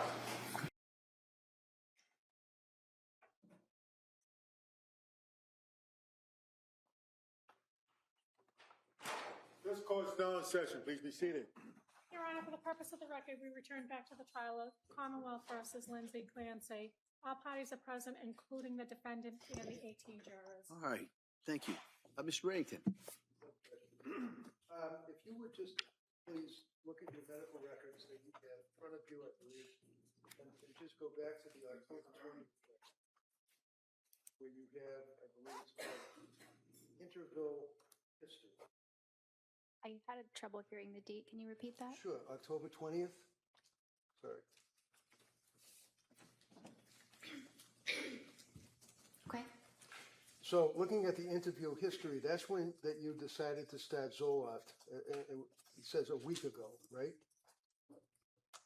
That's when the patient started it, yes. Okay. And she then increased the dose, and it says last night, right? Yes. And what was she telling you on the computer screen when you were talking to her? What did she say about increasing the dose of the Zoloft? That that she felt awful. She couldn't sleep, had insomnia, which became worse when she increased the dose. She didn't want to eat. She was having diarrhea. Food felt really unappealing. She was more depressed on it, crying all day yesterday, which is not normal for her. She had some mental fog and was terrified to start something new. Did she also tell you about her anxiety level? Anxiety was really bad even before med. Now, hard to differentiate. Overnight racing thoughts, paranoid of getting suicidal thoughts, something bad happening, doesn't want to be alone. That must have given you concern that you had a pretty sick patient on your hands at that point, right? I was concerned, yes. So you gave her some therapy, did you? I gave her some therapy in conjunction with discussing all of her symptoms and assessing her and managing the medication. Okay, and again, I apologize. You have to keep your voice up so people can hear you way down here. So when you say you were talking about the symptoms, and what did you do? Just talk about the same thing that we've just gone over, the symptoms? There were a number of them to discuss in more detail. That's the summary of them. Okay. So did she discuss it in detail? Yes. Did she tell you that her symptomology at this point on October 20th was so bad that she had to have her mother come and stay with her? Her mom was coming to provide support, yes. She wasn't coming to provide support. She was coming to stay with them, to live with them, wasn't she?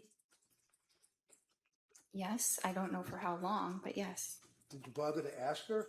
Why is her mother having to stay with them? Because she needed some help. Do you know how long her mother stayed with her? I don't. Do you know that she ended up sleeping in the basement? I don't. Do you know that she ended up sleeping with her mother? I don't. So you decided that you'd stop the Zoloft and you would monitor closely, right? Yes. What does that mean, you'd monitor closely? I saw her the next day, so that's monitoring, an example of Okay. monitoring closely. So this would be on October 21st that you saw her the next day, is that correct? Yes. Now,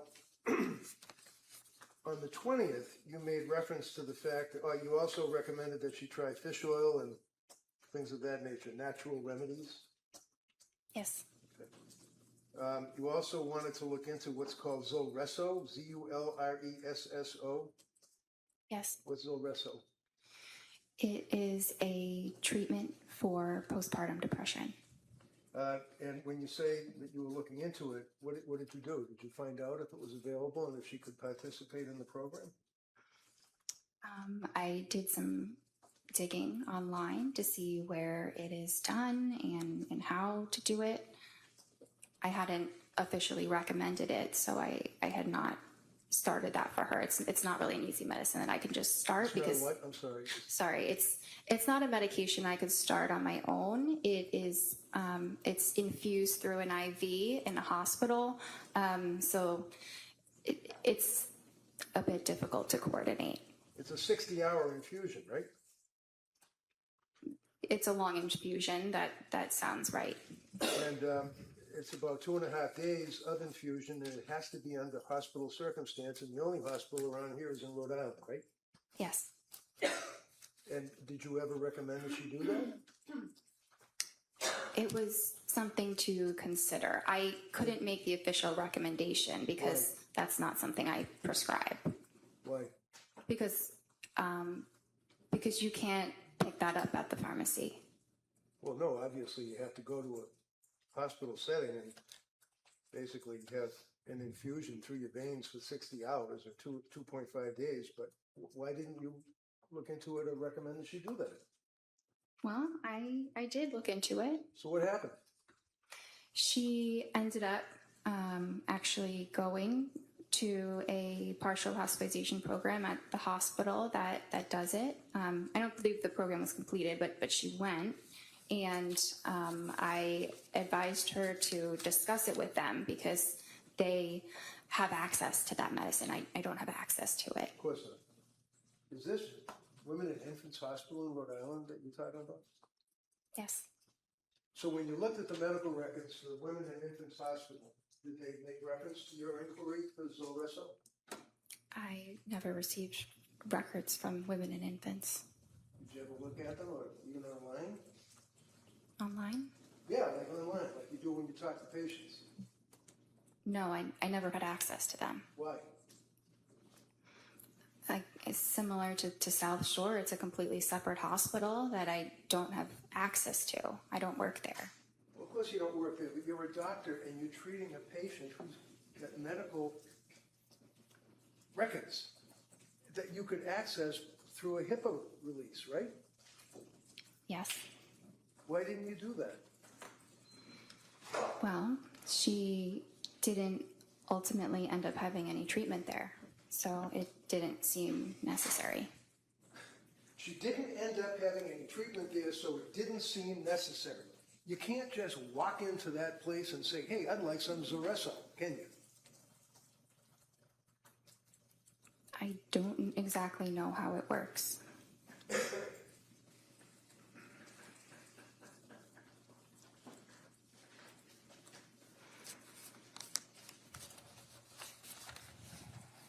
And then again, on that date, which would be October 20, when the jurors are looking at the records, you checked off the boxes again on objective findings, mental status exam, appearance, speech, things of that nature, correct? Yes.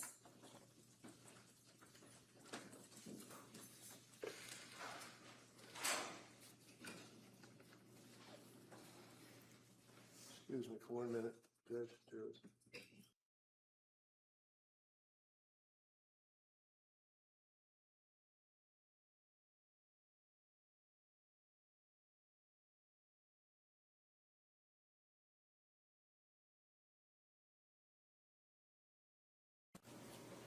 Well, those were a lot of her words. Right, isn't that a concern?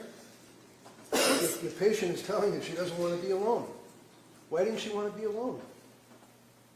Because she was very anxious and had the feeling like something bad might happen. Okay. Did her mother ultimately and dad come to stay with them? Yes. How long did they stay with them? I don't know. Jeff, when you talk to the mother, what is she doing? How does she appear? Is she in bed all day? What did they tell you? They never called my office, so I never spoke with them. They never called your office? They never called me or sent a message, so I did not have communication with them. So that's their fault, but they didn't call you, the doctor, I guess, right? Sustained. Next question. So,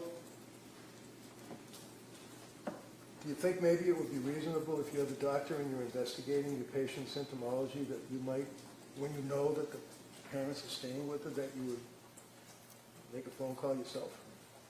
It's not typical when you have an adult who is able to advocate for themselves to speak with their parents. So while she is telling you about her symptomology and tearfulness and crying and unable to get up and anxiety and the medications and the mental illness that she had, you felt that she could advocate for herself? Yes. Okay, on the television, on the computer. Yes. The next time you saw her was on October 26th, is that correct? And you can pull up your record. Yes. Now, and if you look again at the interval history where you put down what's going on in the patient's life that time, this is when she indicated that she's back to where she felt that she was before Zoloft, which was not great, and that you guys were considering a new medication. Is that right? Yes. And then you started her on Ativan, as we talked about, right? Yes. And then you started her on the buspirone, right? Well, she had already been started on the Ativan, and then we added the buspirone. So my question was, you started her on buspirone, right? Yes. Okay. And also you added hydroxyline as needed, right? Yes. And you continued the Ativan, correct? Yes. Did you discuss side effects with her at that point? Yes. Did you also discuss starting Remeron or pregabalin? Yes. What did you tell her about Remeron and pregabalin? I don't think I went into any detail about those medicines, just that those might be things to consider in the future. And then you saw her on October 31st, right?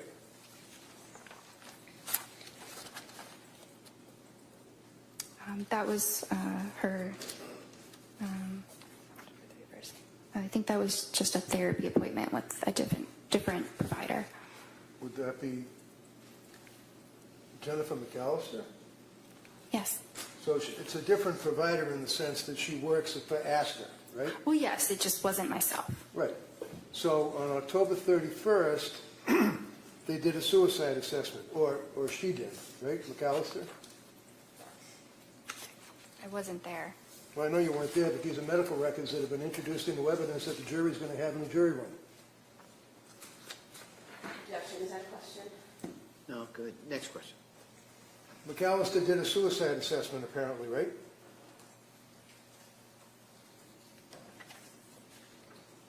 I'm sure she assessed No, for no, no. suicide. Look at the record, please. Where do you see it? Sorry. Where it says suicide assessment. There's only 4 pages for October 31st. Yeah. Well, actually, there would be 8 because it's 2 sides.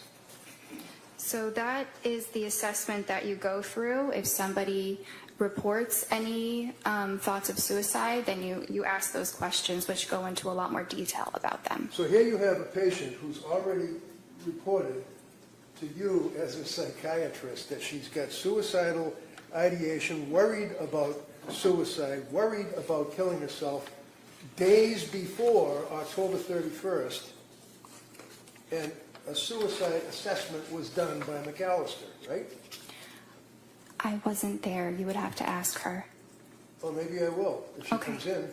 Okay. Why don't you tell me what the record shows? Did they do a suicide assessment? Did she check off the little boxes? I'm looking for that section. It says that patient denies suicidal or homicidal ideation at this time. Okay, so again, this is on October 31st, right? Yes. The patient, within a period of a couple of days and meetings with you, that McAllister has access to because the records are within your business, right? It's not my business, but yes. Has reported suicidal ideation and fear and dwelling about killing herself and afraid of those thoughts, right? Let's see. I just want to be absolutely clear.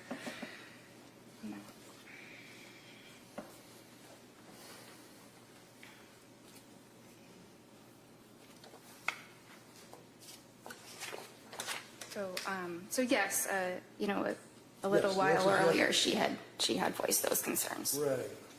So as a result of voicing those concerns, is it your understanding that McAllister did not do any of the suicide assessment questions because Lindsay reported that she wasn't suicidal?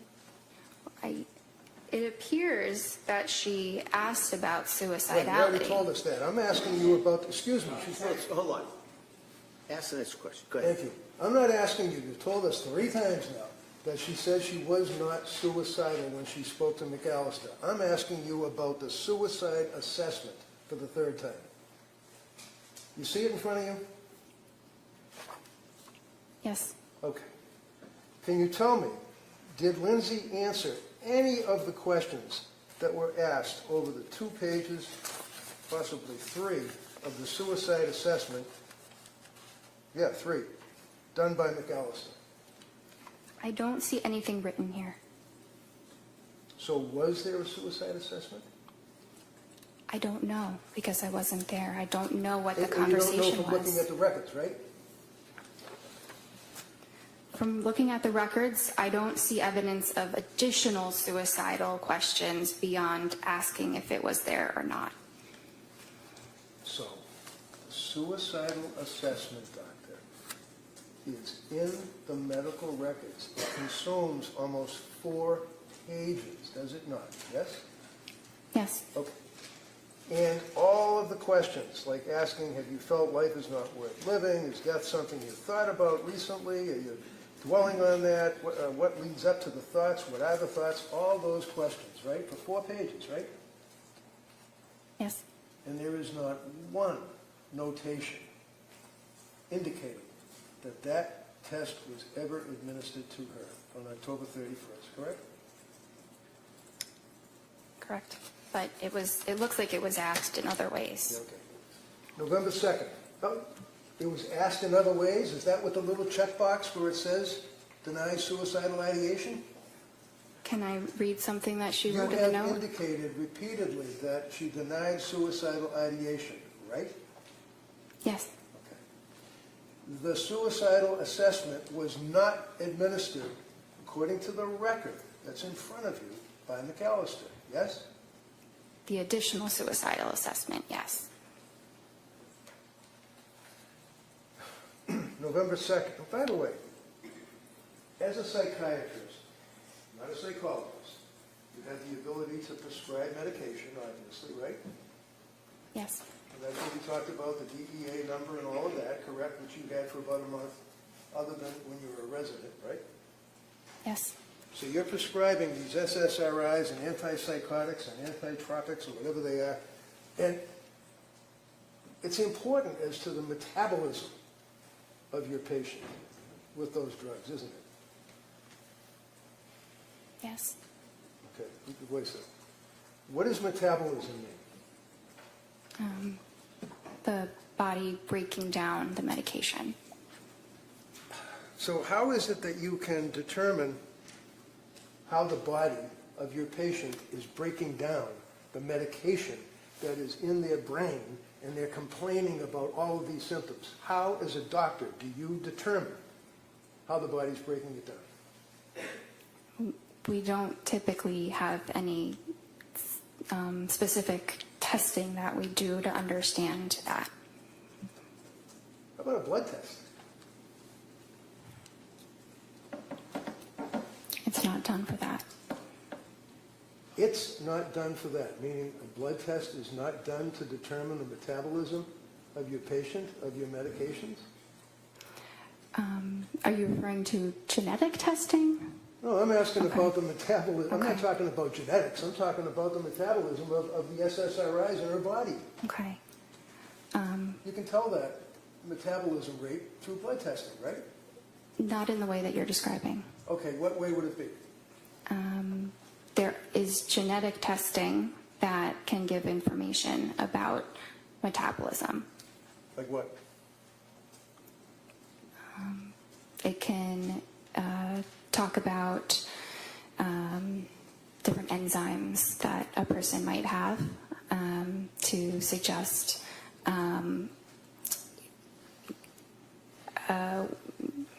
it provides information about the enzymes that a person might have the genes for. Okay, so it provides the enzymes that a person might have the genes for. Forgive me, I'm having difficulty with that. What does that mean? It's a little complicated. Yeah, you don't expect a patient that's going through what she was going through to understand that, would you? No, Did you guys do the enzyme test? they are not typically done. Why? Because, again, it's genetics Does and insurance cover it? She's in the middle of answering. Good. You finish that answer and I'll allow a follow-up. Go ahead, Doctor. so it's not as simple as testing for an enzyme or not. You can test someone's genome, like we have the ability to test the entire human genome now, but which is great, but the clinical use of that is not there yet. So while we can test these things, it does not yield meaningful clinical information, so it is not commonly done. What is the, sorry, What is the Cytopro P4-50 system? That's one of the enzymes that I'm talking about. So the Cytopro P450 system talks about and tests for the breakdown of psychiatric meds in the blood, right? It's not in the way that you're describing. It doesn't All tell I'm you what describing is that medicines it's to a Hold test. on, again, one at a time. Finish the answer and then you can ask follow-up. Go ahead, Doc. It just, yes, this is a test that is done, but it doesn't tell you what medications a patient will do better on. It's not useful in that way. So what's it useful for? I mean, I don't find it terribly useful.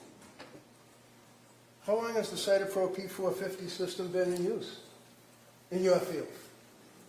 I'm sorry? How long has the Cytopro P450 system been in use in your field, psychiatry?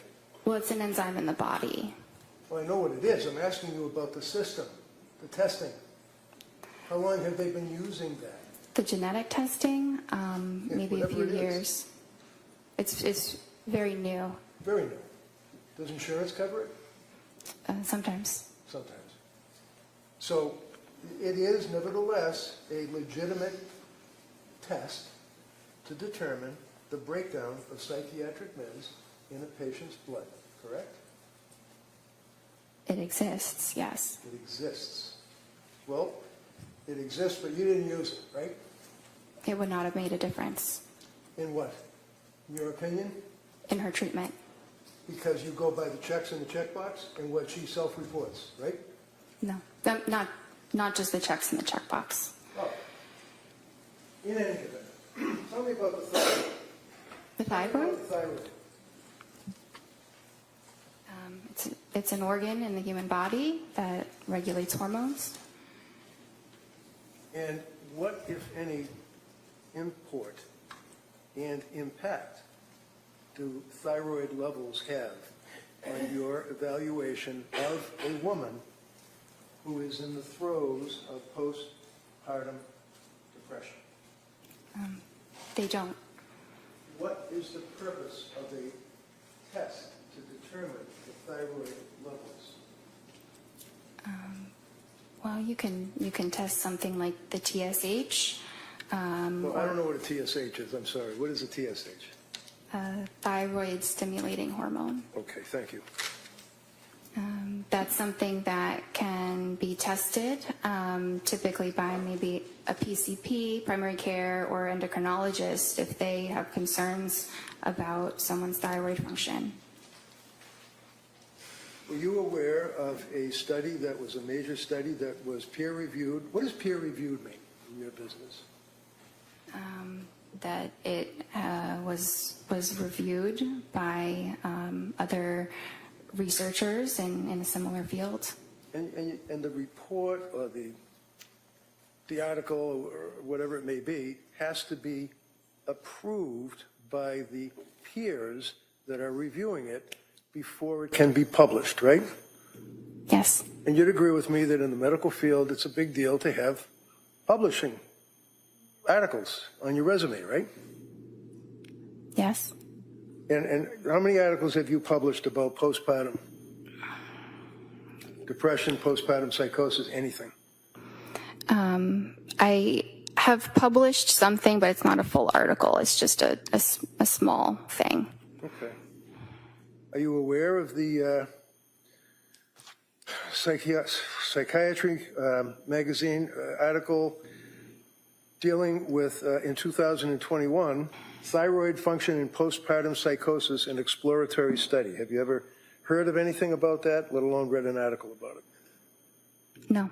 Are you aware that there are studies that have compared thyroid function between psychosis with postpartum onset, PPO, psychosis without postpartum onset, PWPO, and normal postpartum?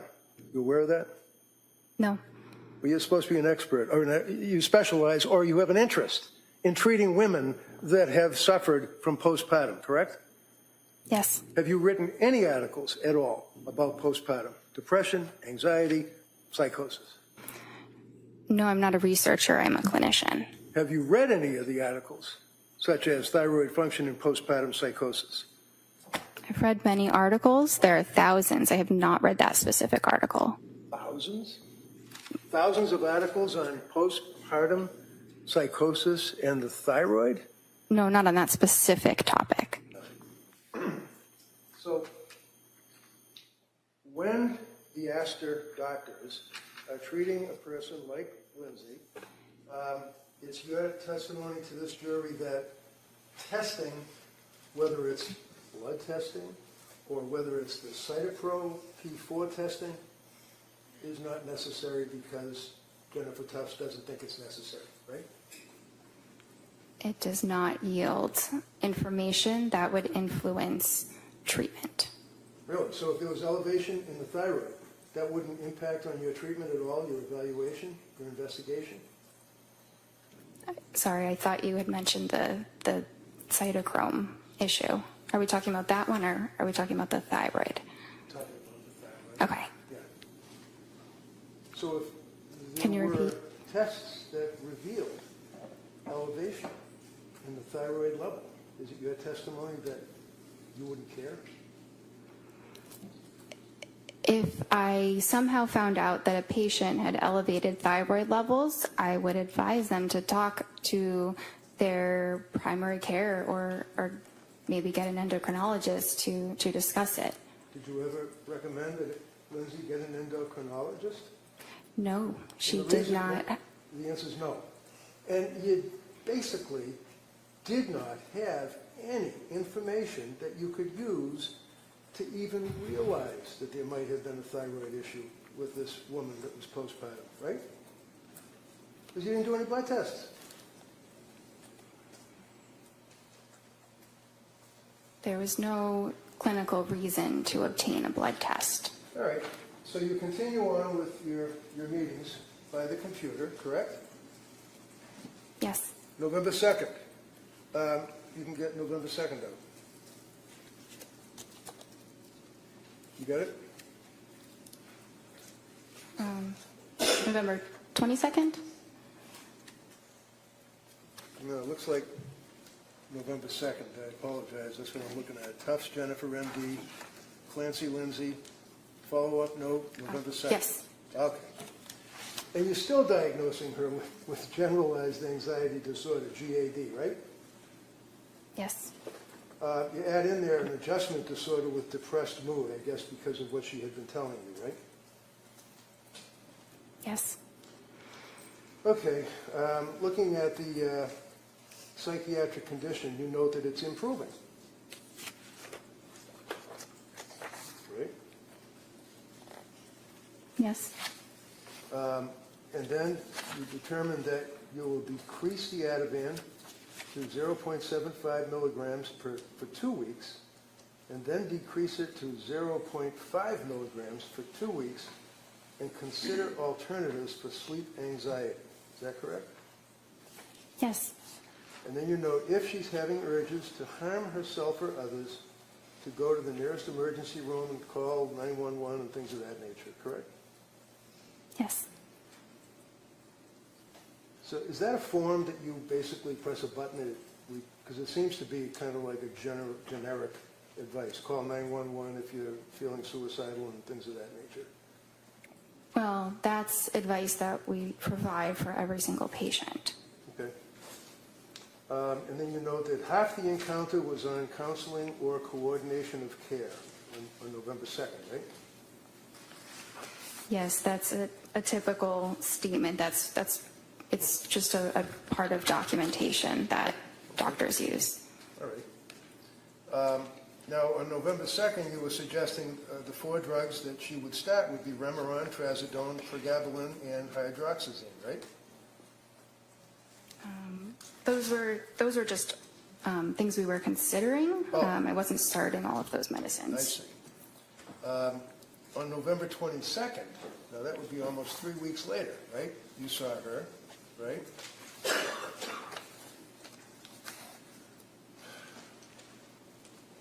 And did you ask her about whether or not she was still having suicidal thoughts or worrying about suicidal thoughts, for example?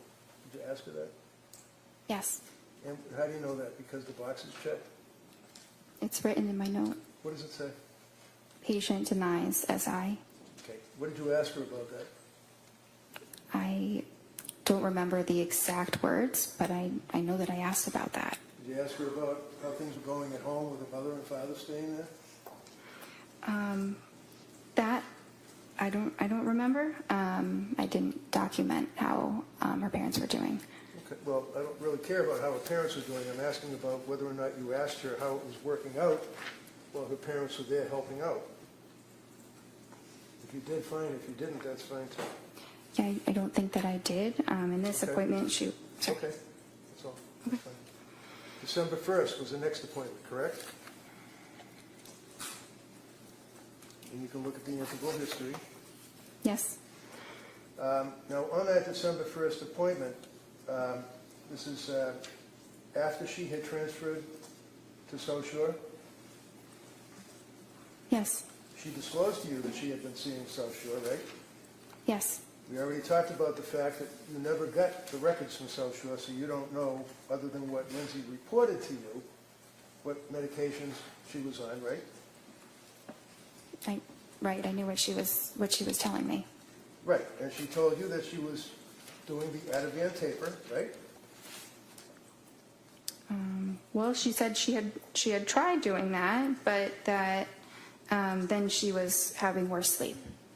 Having difficulty sleeping is what she indicated to you, right? Yes. And she tried other meds that you had suggested, but stated that she was having difficulty with those meds, including trazodone, right? Well, the trazodone she didn't have a problem with. It just didn't seem like it was particularly helpful. Right. Did you prescribe the trazodone or somebody else? This was somebody else. So do you know what the milligrams were that she was on? It says she tried between 50 and 150 milligrams. All right. Now, did she at some point try Remeron? She said that she did. Did you suggest in your discussions that she try Remeron? No, I did not. Did she indicate to you that she had rebound anxiety and intrusive thoughts, that she was going to die? Do you recall that? Well, she said worse depression and intrusive thoughts. Okay. Did she tell you what the intrusive thoughts were? It was the feeling like I'm going to die. Did she then have a script for Prozac, 10 milligrams? That's what she said. And she said that she couldn't sleep and had worse sleep, so that had to be stopped, right? Yes. She had, then she was on Klonopin, right? Yes. And what is Klonopin? It's a benzodiazepine. And on December 1st is when she told you, again, that she was close to having suicidal ideation, feeling hopeless. You recall that? Yes. Now, on the interval history, on that date, you indicated that she can't sleep,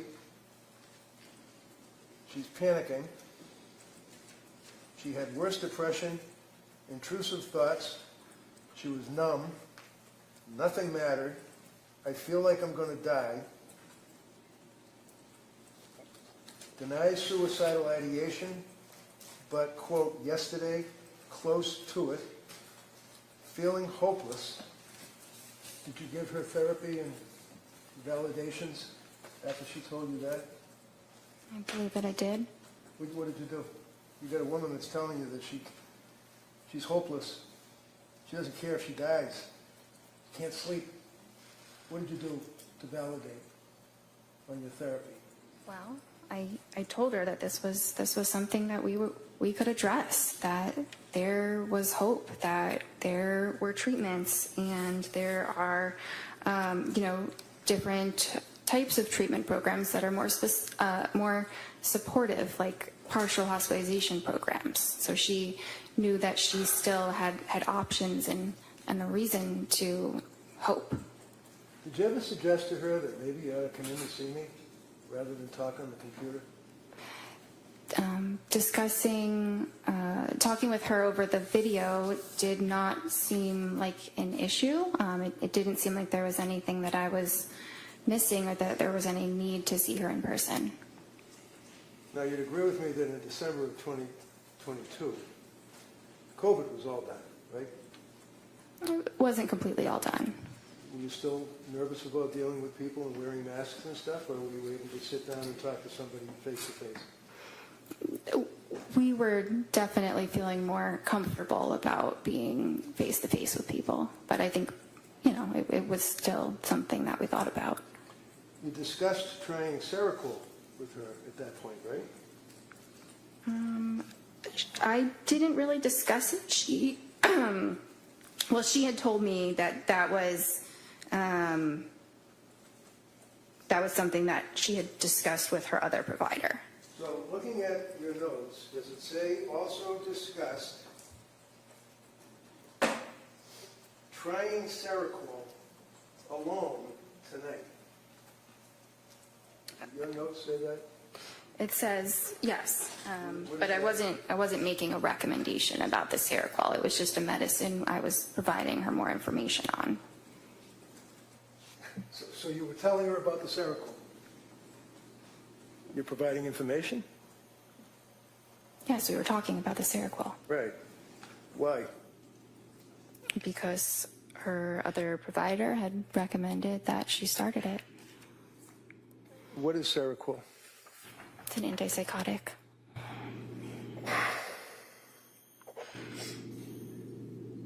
You also discussed with her the possibility of undiagnosed bipolar disorder, did you not? It was discussed. And undiagnosed bipolar disorder was, in your opinion, as a result of, not a reaction, but extreme reaction to the SSRIs, right? Not as a result of the SSRIs, but that Does your note say, and I quote, also discussed possibility of undiagnosed bipolar disorder given extreme reaction to SSRIs and insomnia, period. Does it say that? Yes. Those are your notes, right? Yes, the way you were saying it made it sound a little bit different before, but that's exactly what I wrote. I read it directly from your note, right? How did That I make time- it sound different? I don't know. It sounded different the first time you said it than the second. So did she have bipolar? No. Did you make that decision that night, that day? I assessed that with her pretty much every time that I saw her, and she never had mania. What about mood stabilizer like Lamictal? Did you discuss that with her? Yes. What is Lamictal? It's an anticonvulsant, but it's used in treating mood disorders. So what was the end result of your meeting with her on December 1st? What did you guys do? Did you give any recommendations, advice, anything? Yeah, well, so at this time, I was not prescribing her medications, but I was still concerned, not concerned enough that she was at imminent risk of hurting herself or anybody else, given what she said. But we had a plan for her to pursue a partial hospitalization program. Where was that? Well, the one that I had recommended was HRI. What is that, HRI? It's a hospital in Brookline. And did she ultimately go to another hospital? She ultimately went to the Women and Infants Hospital for one day. And those are the records that you didn't get, right? Correct. Okay. And you decided that she did not have bipolar disorder because, in your opinion, she did not meet, and I quote, the criteria, right? That would be the criteria in the DSM, right? Yes. And the DSM, of course, is the Diagnostic Statistical Manual, Roman numeral 5R, meaning text revision, right? Yes. Is that what you were using back then? Would be this thing here, DSM-5, TR? Just the DSM, right? It's like a cookbook, right? It's more of a guideline that we use to, to help us in our treatment, but it's not the psychiatry Bible that people sometimes think that it is. Right. Hypomanic bipolar disorder. How many days does that require under the DSM? A hypomanic episode lasts for at least 4 days. And is that per the DSM? Yes. Remember on Friday you said that the most important criteria is 7 days with continued high energy levels? Yes. So is it 7 days or is it 4 days? And who says? Well, mania is 7 days. Hypomania is 4. Discussed again, Monday does occur on December 1st, and that's the Lamont sheet, right? Yes. And do you know in your records that she indicated that she was really struggling? And it was as a result of that you recommended that hospital program, correct? Yes. You agree that she had, in your opinion, a severe mental disturbance at that point that was manifesting itself? She had a maybe moderate heading towards severe. Moderate, heading towards severe mental issue, okay. You'd agree with me that she had increased anxiety, right? Yes. She had very, very increased depression, right? Well, she did. She said Okay, so as you since answer the this, Ramadan. just answer yes or no. I'm sorry. I was just trying to check the record. Okay, you can check the record all you want, but if I ask you a question respectfully, can you just not go on and ramble? Answer yes or no, that's all. It's sometimes impossible to do that. Oh, There's right. Listen, here, if you can't answer yes or no, just say you can't answer yes or no. If you can answer yes or no, answer it yes or no. That's how we do it, all right? okay. Thank you. Now, mental issues like anxiety that was diagnosed, the depression that was diagnosed, and the fact that she indicated yet again that she was close to suicidal ideation, quote, worried about suicidal thoughts, but you indicated that she wasn't suffering from suicidal ideation on that date. Is that fair? She denied it. But she told you that she was worried about suicidal ideation and having suicidal thoughts, right? Well, this was the time she said she was worried that she was close to having suicidal thoughts. So did you ask her what does that mean? Does that mean that she's standing at the edge of the stairs and she's thinking about falling down the stairs, or what? What does that mean? I'm close to suicidal ideation. So I asked about that, and that's when she said she described it further as using the word hopeless.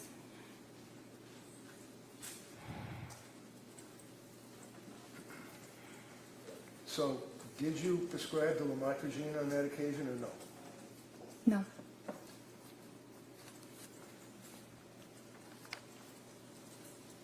On December 16th, that's the next appointment she had, right? Yes. That'd be 2 weeks later,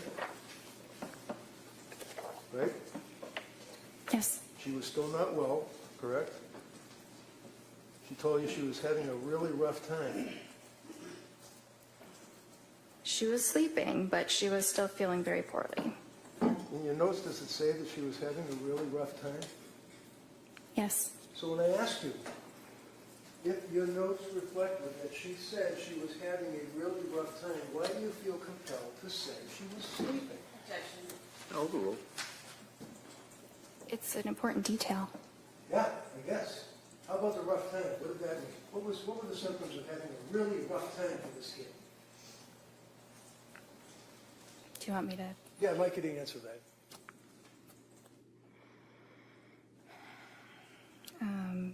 So finally works, referring to the Valium and quetiapine, but very depressed during the day. No motivation, some SI.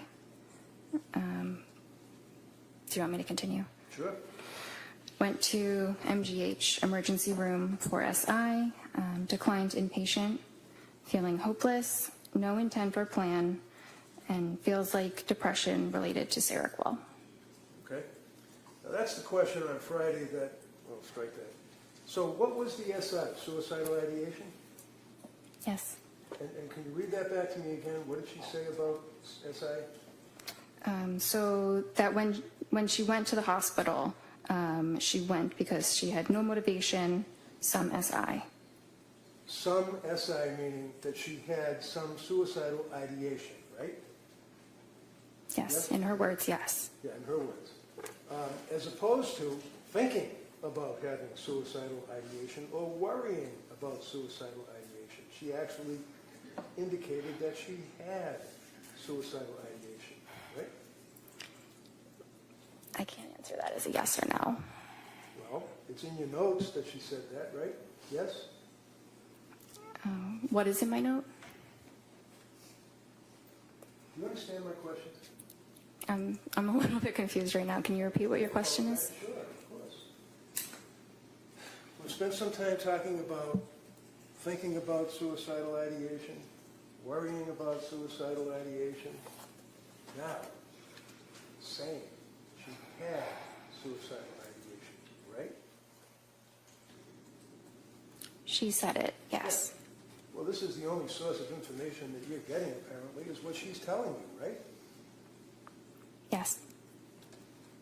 So what suicidal ideation did she have? Was she thinking of cutting her throat? Was she thinking of throwing herself off a building or running out in front of a car? What? No.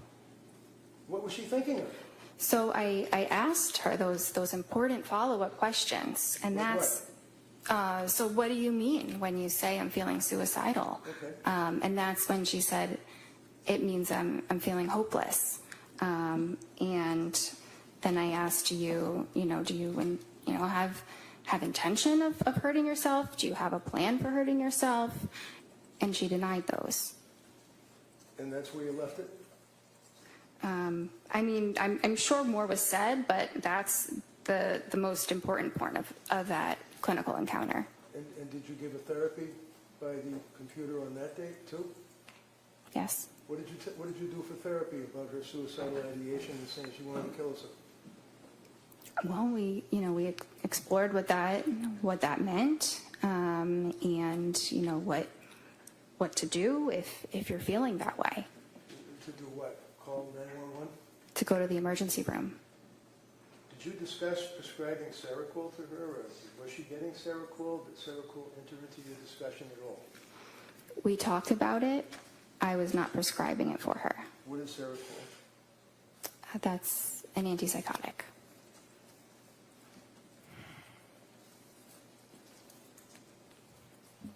So, at the conclusion of your meeting on December 16th, basically what you took away is that she had now increased to suicidal ideation, was feeling hopeless, all the rest of the things that we've talked about, and then she just moved on, went home? Well, she was assessed in the emergency room and was not admitted, and I assessed her on that day again, and while she was certainly struggling, she did not require hospitalization at that moment. So she was planning on going to the Women and Infants program, and I supported that. Did you know that around that time she confessed to her husband that she was having now thoughts of harming children? No. Would that have been something you were concerned about? If I heard that, I would have been very concerned. You would have called DCF, right? I might have. And when you spoke to Pat, did you ever ask him what his observations were of her spiraling into November and December? Not that one time that he stuck his face on the computer and talked to you. Did you ever talk to him? He never called me again. Or he never called at all. I never spoke with him again. So he is a husband of a woman, just had a baby, who's postpartum with all of these symptoms that we talked about, all of the drugs that you were prescribing, and that she was dealing with trying to get help. You never talked to her husband about what he observed? Because he didn't call you? Well, we did speak on that visit, Which visit? the 16th. Or I think that's the one that he was at. You think it was? It's not noted in your records? It's not noted, but I remember some of what we talked about, and so in reading that record, it seems like that's the likely one that he was at.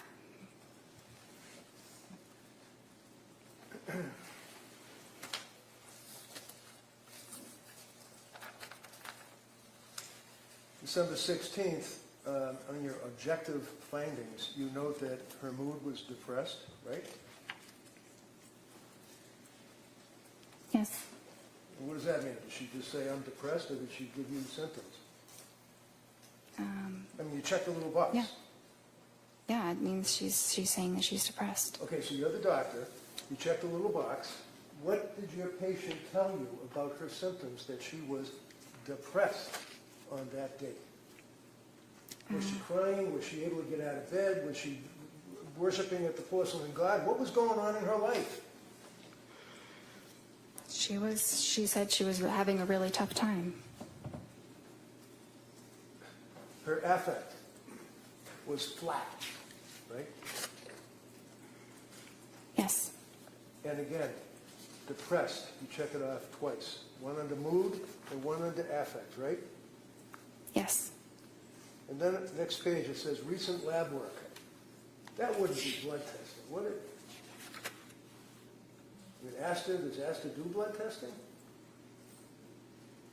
We don't have a phlebotomist or a lab, no. Well, why does it say recent lab work typed into your form where you check off the little boxes? And that's something that auto-populates. It's a template that, It's a what? many different, it's a template. The whole node is something that psychiatrists or probably all across the country use. Probably. You can't diagnose someone's illness by a template, though, can you? No, You filled in, no lab results were found, right? there were none in the computer. Yes, I didn't type that in though. It So who typed it in? auto-populated. It was auto-populated. So on the next page where it talks about symptom goals, treatment goals, I'm sorry, symptom reduction and improve functioning. What does that mean? Symptom reduction is to have fewer mental health symptoms, and improved functioning means improved day-to-day life functioning, things that she's doing in her daily life. Really? Did you tell her all that? You get Yes. a young woman that's obviously mentally ill, very sick. She's deteriorated, whether you like that word or it's automatically imported. What, on that date, did you do? Never mind all those words you just said. What did you tell her on the television or the computer?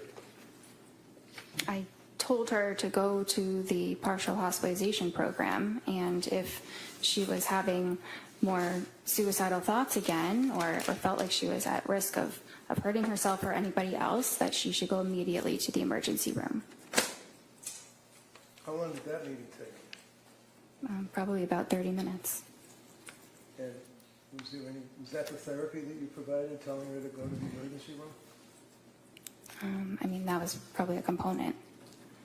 So the plan, excuse me, on December 16th was to follow up with women and infants, right? Yes. Did she? Yes. Do you know when? I don't know exactly the day. Shortly after. Then you were considering a brexanolone infusion, right? That's the Zolresso. That's the same thing in Rhode Island. Yeah. Okay. And that didn't go anywhere, right? That's No. It says start Lamictal, 25 milligrams daily, right? Yes. Continue Seroquel, right? What was the milligram for the Seroquel up to at this point? Well, she had told me it was 200. Well, That was was it? that. I did not write that prescription, so that's what her provider had prescribed her. Okay, so you can ask somebody to show me the pill bottle. You can ask somebody to show me the CVS receipt. You can ask somebody you can call to verify, right? I could. Yeah. But anyway, she said that she was on Seroquel 200 milligrams, right, and had stopped with the Valium, right? Yes. And then you go on with that form thing saying if you have urges to harm yourself or others, you got to call 911, crisis hotlines, and everything else, right? That's the next two paragraphs that are in that report, right? Yes. Was her mother and father still staying with her on December 16th, if you know, with Pat and the kids? I'm not sure. Did you ever ask anybody other than her how she was doing? I asked her husband when he was at the appointment. Yeah, that's the other appointment. How about now? We're talking December 16th into the month of December. Did you ever ask anyone how she was doing? Well, I think he was at that visit. You think he was at the visit? How did he tell? What did he say to you about how she was doing? He said she wasn't doing well. She's got an objection. Right. Objection. Overruled. Go ahead. He said she wasn't doing well. Anything else? Yeah, he felt that it might have been, his opinion was that it was related to when she started the Seroquel. He basically said you guys are turning her into a zombie, right? Objection. Were those his words? Overruled. I don't have that written. He may have said that. Does that kind of hit you, though? You might remember that. You might have been, as some people worry about suicide, you might be thinking in your brain that he did say you're turning her into a zombie. Possible. It's very possible. Next meeting after the December 16th, was it? Is it Yes. December 16th? Is that what we were just on? Yes. Okay. The next meeting was January 6th. Yes. Okay. And how does this happen? Does the patient call? I know you don't set up these appointments. Somebody has to deal with somebody in administration or whatever. But do you, like, on December 16th, say to Lindsay, call me or set up an appointment for January 6th, or do they have to do it themselves? So at the end of an appointment, I typically will schedule their next appointment. So did you schedule January 6th? I think that one she scheduled herself. Yeah, that was the day after she got out of McLean, right? Yeah, usually the hospital coordinates the discharge appointment. Well, if I tell you that, in fact, the hospital told her to set up the appointment, and that within an hour, she set up the appointment. Is that in your notes? It's not in my notes, no. Do you remember that? That was a pretty big deal that she was in McLean, locked wards for 4.5 days, right? Yes? I mean, she's your patient, and she's really gone downhill bad, right? No, she wasn't doing well. And she admitted herself to the locked wards at McLean, right? Yes. And what was the diagnosis at McLean? I believe they diagnosed her with major depression. Did they recommend any medication? They took her off of the Seroquel. They took her Off of it. off. Okay. So, did you look at the McLean records? Yes, definitely. And those were imported easily because you're part of the same structure or whatever?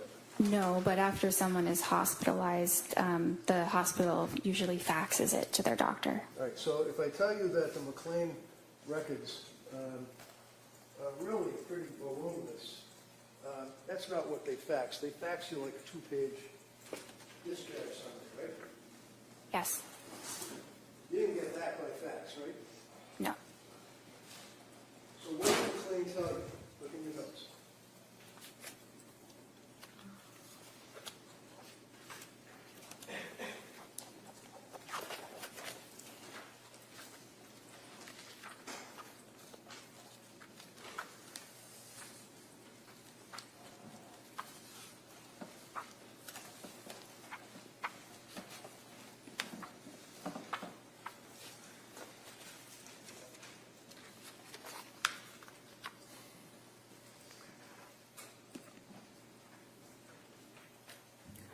Which part do you want me to read? Did you ever have her sign a release from McLean? Did you ever get access to the McLean records? I had access to the discharge summary. Okay, so put the discharge summary aside, because that's what they faxed you, a couple of pages. What about the records?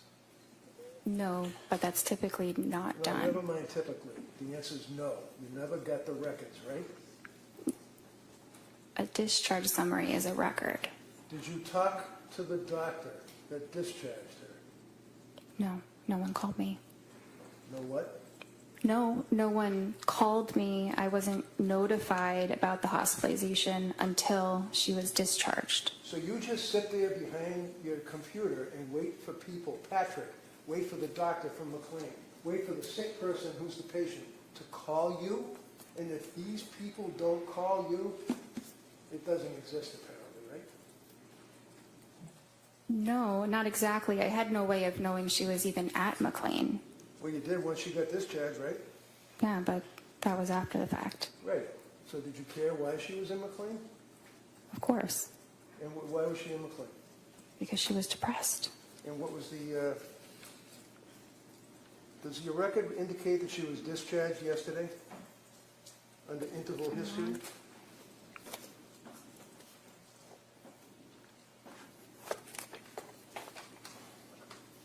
Yes. And discharged from where? Well, I said MGH. Is that Mass General Hospital? Yes.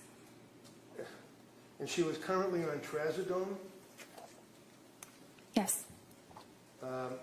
She indicated that the goal was to come off Seroquel, Yes. and she described herself as still being very numb.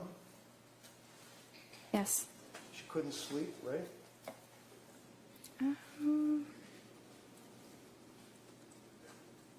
That's not entirely true.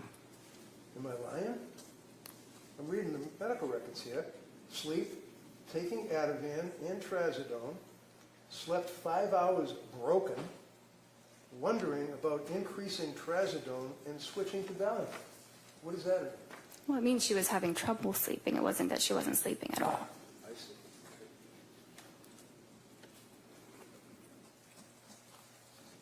So was the trazodone increased at that point? Yes.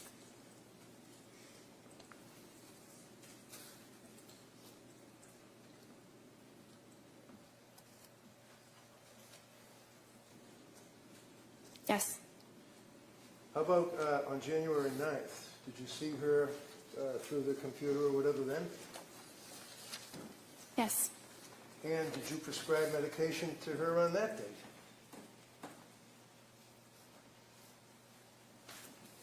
Yes. And was that diazepam? Yes. 14 count, 1 milligram? No, I'm sorry. 14 count, 5 milligram. That sounds right. Okay. Did you also, on January 12th, 3 days after January 9th meeting, prescribe additional medication to her? I'm not sure. I don't have a record from January 12th. Do you recall on January 12th that, in fact, you prescribed trazodone 150 milligrams, 30 count? Yes. 3 days later, or a couple of days later, January 16th, you recall prescribing amitriptyline. Yes. What is amitriptyline? It's a tricyclic antidepressant. What does a tricyclic antidepressant mean? Well, it's an older antidepressant. It's called a tricyclic because it has 3 rings. If you look at the chemical itself, like a tricycle, but it's an older but efficacious medicine for depression and anxiety as well as insomnia. On January 16th, look at your interval history. She indicated to you that her mood was very low, no motivation, Yes. numb, Yes. able to force herself out of bed, taking care of basics, eating, concentration fine, caring for baby, bonding feels forced. Is that what she told you? Yes. Through the computer, right? Yes. What did that tell you? Were you concerned about this woman postpartum well within the year from the CDC at that point with these symptoms that she's telling you about? I was concerned that she was depressed. And in all of the times that you spoke to her, you'd agree with me that she appeared to be honest and forthright, telling you what she felt, right? That's what I thought she was, yes. Do you have any reason to think that she was lying to you? No. Diazepam taper on January 16th, 5 milligrams last 2 nights, slept for 4 hours, and then a light sleep, maybe 2 hours, stretches.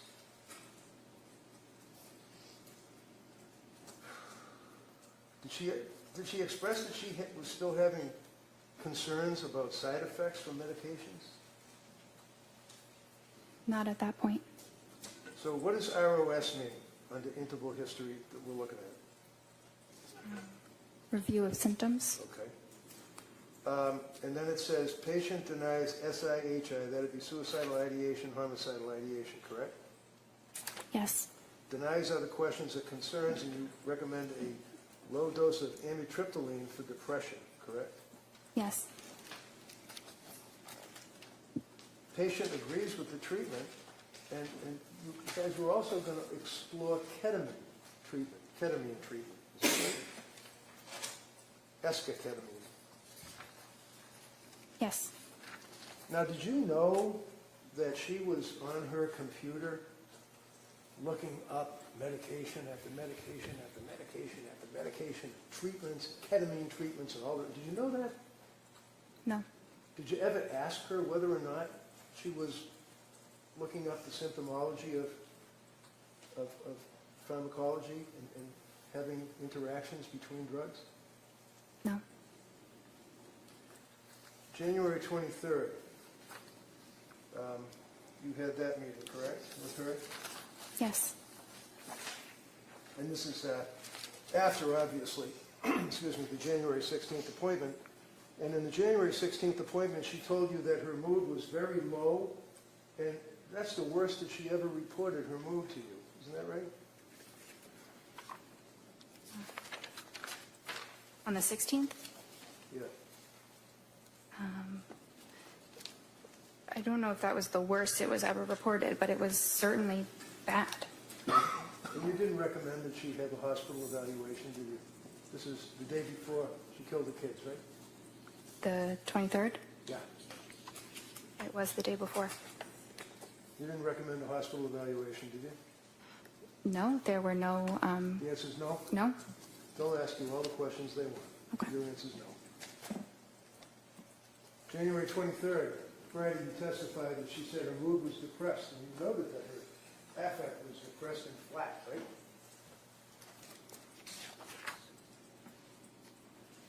Yes. She also reported that her heart was racing, right? Yes. She had no motivation, is what she told you, right? Yes. She told you that she had been feeling, numb and no emotion for 17 days straight, is what she told you, right? I'm not sure about 17 days straight, but that's how she was feeling. You didn't reach out to her mother and father at that point? They didn't call you, I guess, right? No. And Patrick didn't call you at that point, right? No. So she's sitting in front of her computer, getting help from her doctor on January 23rd. And what did you do? Well, I thought about how I could best help her, the medicines that she'd tried and what her current symptoms were, and it made sense to slowly titrate the amitriptyline so that we could get her to a dose that reduced her depression so that she would feel better. But you increased the amitriptyline. Yes. That pushed her over the edge, didn't it?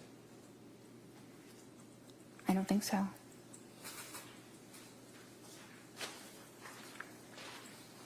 That's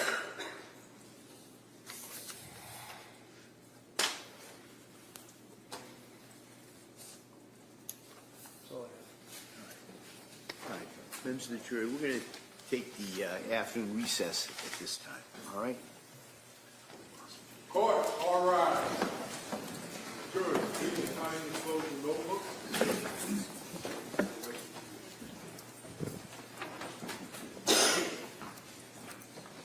This way. Good afternoon, doctor. I apologize for my voice. If you can't hear me, just let me know. Okay. You were asked on cross-examination about your residency. At that point, you were already a doctor, correct? Yes. And during your residency, that was a 4-year period, correct? Yes. And you were saying that you treated patients during that time. Is that correct? Yes.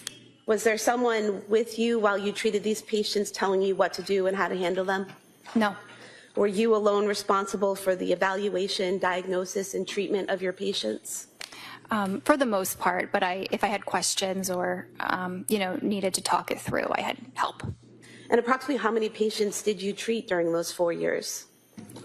Thousands? And those were all psychiatric patients, correct? Yes.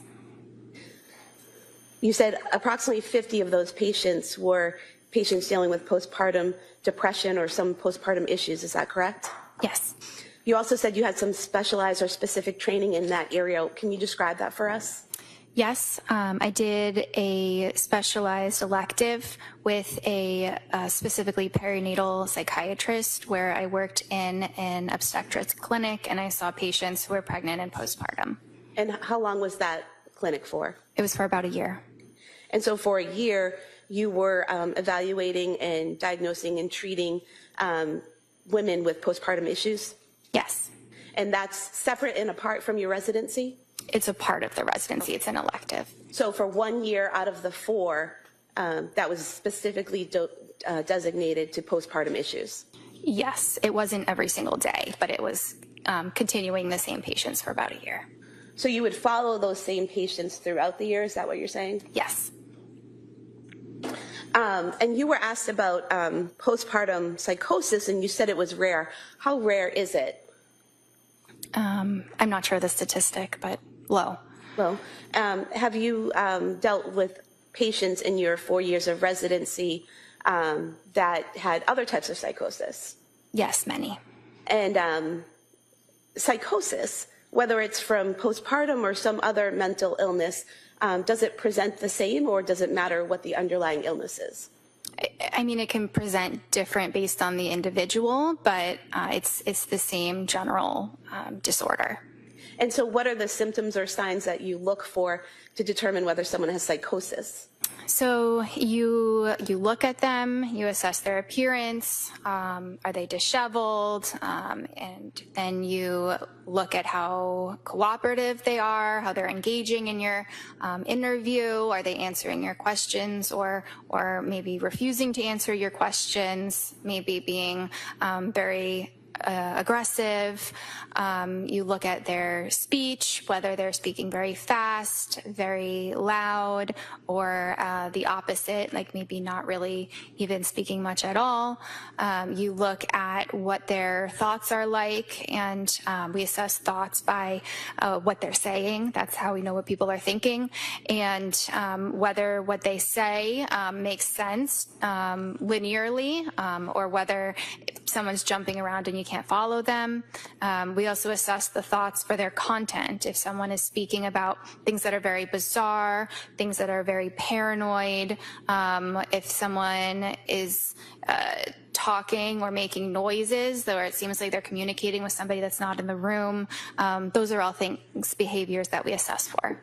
So although you'd never treated someone with postpartum psychosis, you had evaluated, diagnosed, and treated people with other types of psychosis. Is that correct? Yes. Did you see any signs of psychosis in any of your interactions with Lindsay Clancy? No. Defense counsel mentioned that part of your residency was during COVID. Did mental health issues just stop during COVID? Of course not. They often got worse. And so it's fair to say you still kept busy seeing patients on a daily basis? Yes. You also mentioned that some of the patients you saw in your residency, it was outpatient care, is that correct? Yes. Is that similar to the care you were providing to Lindsay Clancy? Yes. And was that all 4 years you were providing outpatient care to psychiatric patients? For 3 of the 4. You were also asked about telehealth. Is telehealth appointments in psychiatric care standard in the industry? Yes, And how long has that been standard? since COVID. And is it a fairly common and accepted practice at this point? Yes. Most of the session, for a psychiatric session, you're talking to someone, right?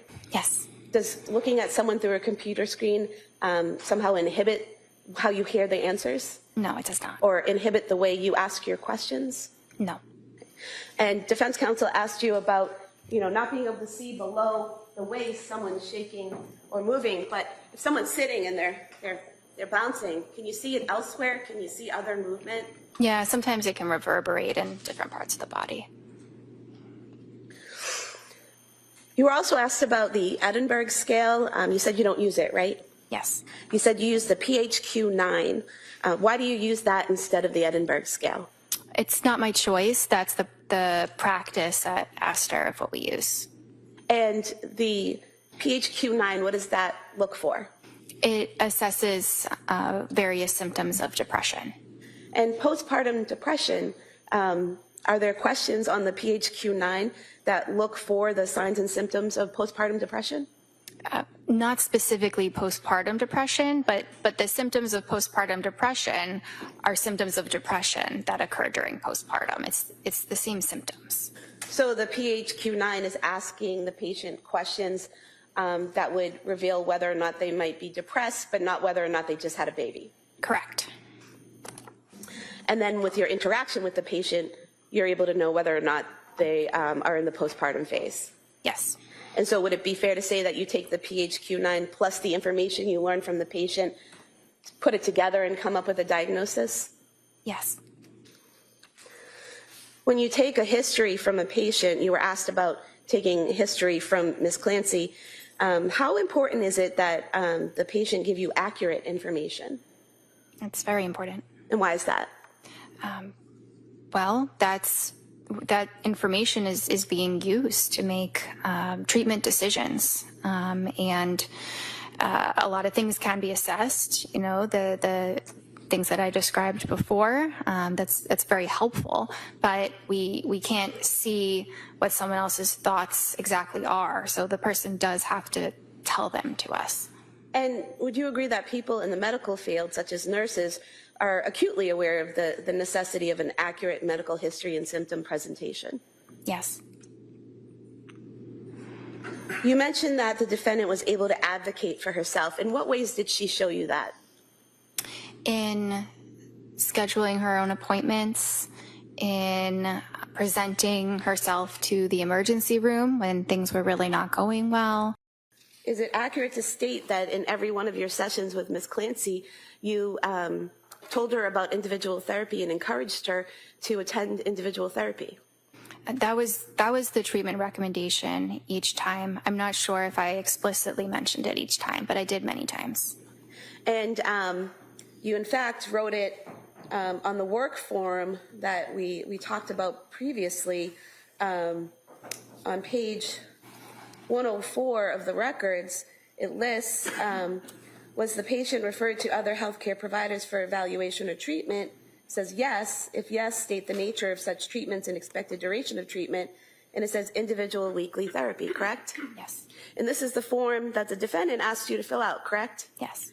And you sent it back to her, and the first version she wanted you to make some corrections on, correct? Yes. But she didn't ask you to change that portion, correct? No. And in fact, on the second version, on page 107 of the record, it still says individual weekly therapy recommended, correct, for follow-up? Yes. Would it be accurate to state that the defendant only saw Jennifer McAllister twice the entire time that she was with your practice for therapy? Yes. You were asked about Zoloft being used for general anxiety disorder. Is that a common drug used for general anxiety disorder? Yes. And why is that? Because it's effective and it's safe. You were also asked about the suicide warning on it, that there is a suicide warning. Is that for all ages? No. What ages or groups is that suicide warning for? It's really for children and adolescents. They do say up to 24 years, but it's really children and adolescents. Would it be accurate to state that the defendant was 32 years old when she saw you? That sounds right. Well, if you want to check the records, I can check. to be sure. Yes. Is that correct? Yes. Okay, so 32 years old is not 3 to 4 years older than 24, correct? No. Why didn't you have to titrate the 50 milligrams of Zoloft? You mean to stop it? Yes. Because it's still a very low dose, so it can be stopped right away. So it wasn't necessary? Not necessary. The defendant waited about a month after receiving the prescription before taking the medication, correct? Yes. And she only took the medication when she decided she was ready to take it, correct? Yes. So she was taking in the information you gave her, correct? Yes. She was making her own decisions, correct? Yes. She was not forced to, correct? Yes. She actually had an appointment in between when you first prescribed it and when she started taking it, where she was still discussing with you whether or not she wanted to take it. Is that correct? Yes. Is that part of the advocating for herself that you were talking about? Yes. Is that part of the medical sophistication that she possessed that you were talking about? Yes. Your Honor, at some point, in light of the fact this is direct, I have to object. Sure. Yeah, if you could just not ask the leading question. Sure. I want to direct your attention to the September 12th, 2022 form that the defendant filled out. On page 16 of the record, we have different page numbers, We right? do, but if you just tell me what you're looking at, I can find it. The past psychiatric history.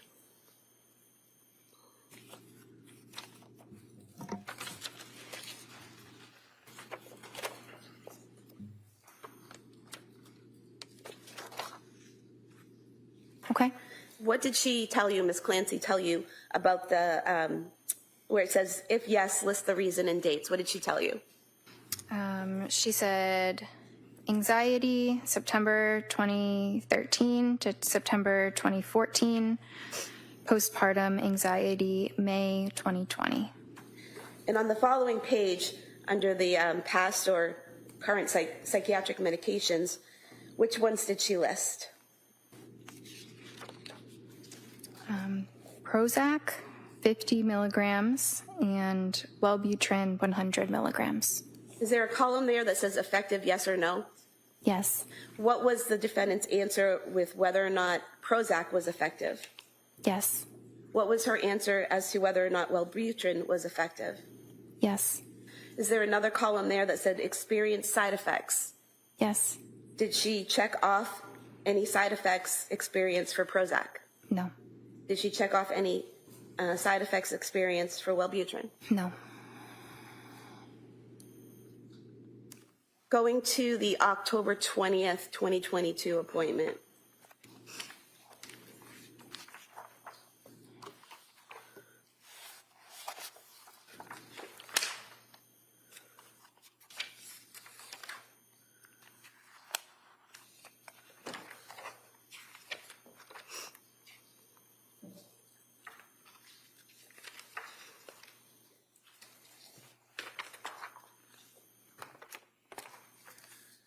You were asked about this on cross-examination about documenting side effects in your notes. Did you document the side effects that the defendant reported from the Zoloft on October 20th, 2022? Yes. And what did you document? Well, I checked the box for GI, but I also talked about the side effects in the interval history. And so what does GI mean? Gastrointestinal. So would that mean stomach issues? Yeah. And what did you put in your notes? Couldn't sleep, insomnia, worse on increased dose, doesn't want to eat, diarrhea, food really unappealing, was more depressed on it, crying all day, yesterday, not normal, mental fog, terrified to start something new. And so you did document the side effects that she reported to you, correct? Yes. You also documented in the interval history, paranoid of getting suicidal thoughts. Was that the defendant's phrasing? Yes. And is there a difference between someone being worried about having suicidal thoughts and someone actually having suicidal thoughts? Yes. And what's the difference in terms of how a psychiatrist sees it? So that's the difference between what a patient might answer and then what the psychiatrist actually assesses. So say a patient might say they're having suicidal thoughts, but when they describe them, they're not actual suicidal thoughts. They're fears of suicidal thoughts.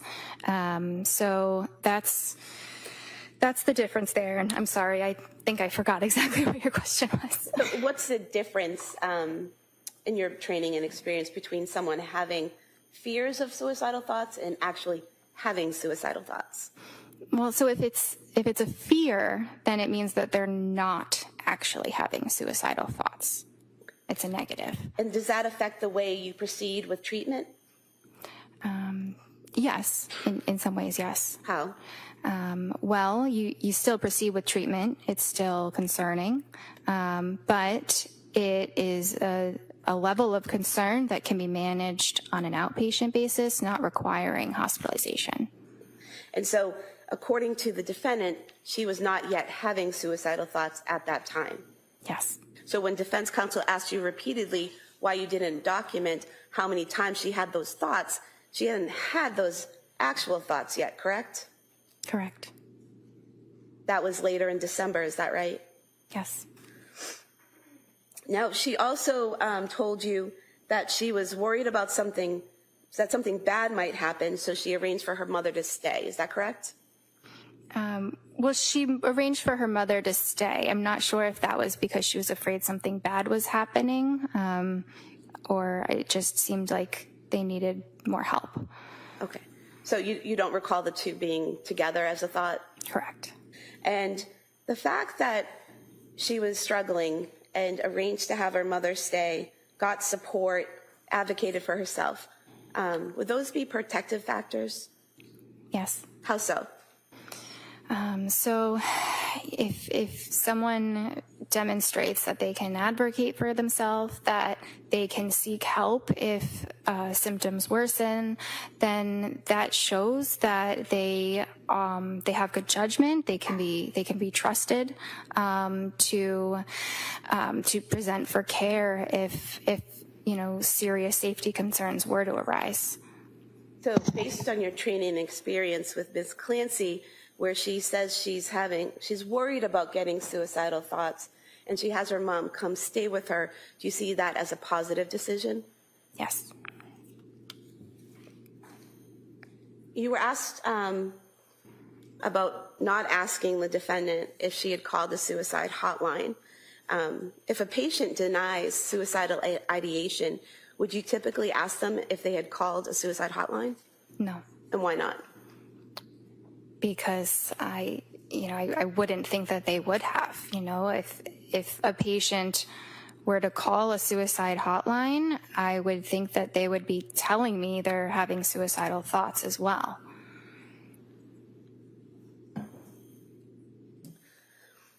You were asked about prescribing hydroxyzine, Ativan, and Buspar. Did you tell the defendant how to take those medications? Yes. What were your instructions? So the Ativan was to take as needed for severe anxiety. The Buspar was to be an everyday medicine. And the hydroxyzine, we had started that to see if she could use that as an alternative to the Ativan. So to take it instead of the Ativan. But if the if the hydroxyzine wasn't working, she still had the Ativan to use, it's stronger. So was there ever an instruction for her to take all three at the same time? No. And you were asked about the contraindications of Ativan and Benadryl. Do you recall that? Yes. Are there contraindications for taking the two together? It's not an absolute contraindication. You have to be careful that the person is not excessively sedated, meaning like they're so sleepy that it's hard for them to, engage in normal activities because they're so sleepy, or maybe they might feel a little bit dizzy. But it's not an absolute contraindication. You just have to monitor them. And is that one of the reasons that you prescribe the hydroxyzine? Sorry, is what one of the reasons? Is the fact that the two of them together, Ativan and Benadryl. Well, let me strike that question. Why did you prescribe the hydroxyzine? So she had been taking Benadryl, which is not a prescription medication. It's not classically within the scope of psychiatry, but it's very similar to hydroxyzine. So I thought that, hydroxyzine might be a better alternative than the Benadryl. Okay, and I'm just going to direct you to your November 2nd, 2022 interval history.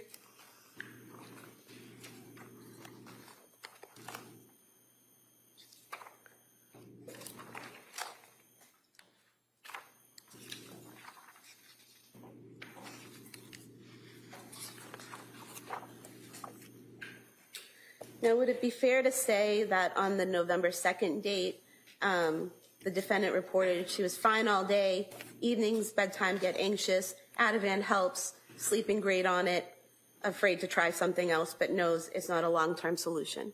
Is that correct? Yes. And what part of that did the defendant tell you was not a long-term solution? Taking the Ativan. And why is that? Because it was indicated for short-term use only. The people can struggle more with dependence if they're taking it for a very long period of time. And was there a plan developed based on that concern? Yes, there was. What was the plan? To reduce the dose by 0.25 milligrams every 2 weeks until she was off it. So the defendant was able to express to you a concern she had about the medication, you had a conversation about it, and you addressed that with her and came up with a plan. Is that right? Yes. She also told you that day that she was in therapy and exercising daily, correct? Yes. Did the defendant ever tell you that she went to the South Shore Hospital Emergency Department on November 16th, 2022? I don't recall that. Did she tell you that they had prescribed trazodone to her at that time? I don't recall that. Did she ever tell you that she was trying some alternative methods like weed gummies? No. Do you have any way of knowing these things if the patient doesn't tell you? No. Now, on December 1st, 2022, defense asked you about that date. That's the date that she, again, said she had the fear of thoughts of suicide. Is that correct? Yes. Up until that point, had she consistently denied suicidal ideation or intent or a plan? Yes. Had she consistently denied homicidal ideation, intent, or a plan? Yes. What's the difference? Let me ask you this. When you talk to a patient, do you ask them, do you have suicidal ideation? Not usually. What do you, Not in that way. how do you get that information from them? What types of questions do you ask?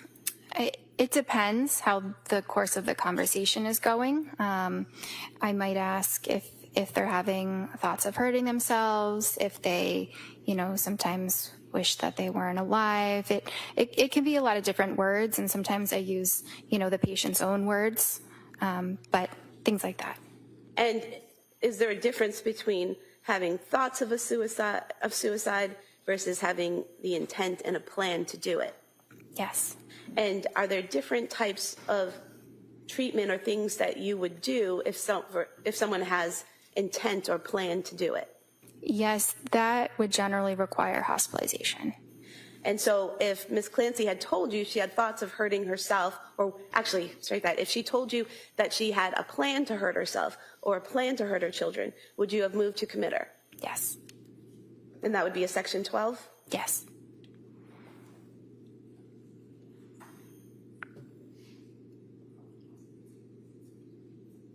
You were asked about the October 31st therapy session with Jennifer McAllister. And I know you weren't present from that, you're just going from the records. But you did say that in that session, the defendant denied suicidal ideation and homicidal ideation, correct? Yeah, that's what's documented. Would there be any reason, based on your training and experience, to do that further suicidal intent assessment?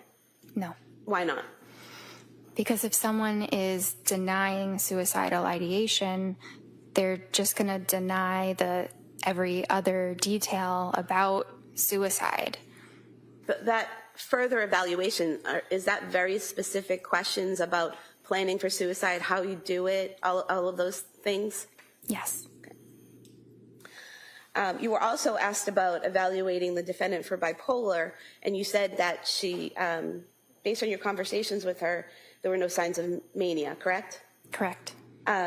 What are the types of questions you ask a patient to determine if they've experienced an episode of mania? Well, a lot of it is what I can see in the session. I might also ask about some of those symptoms, like decreased need for sleep, or racing thoughts, or increased risk-taking activities. But even if they're reporting those things, I would have to really see it for myself to diagnose that. And what would you see physically? So I might see that the person is talking very fast, and it's almost impossible to interrupt their rate of speech.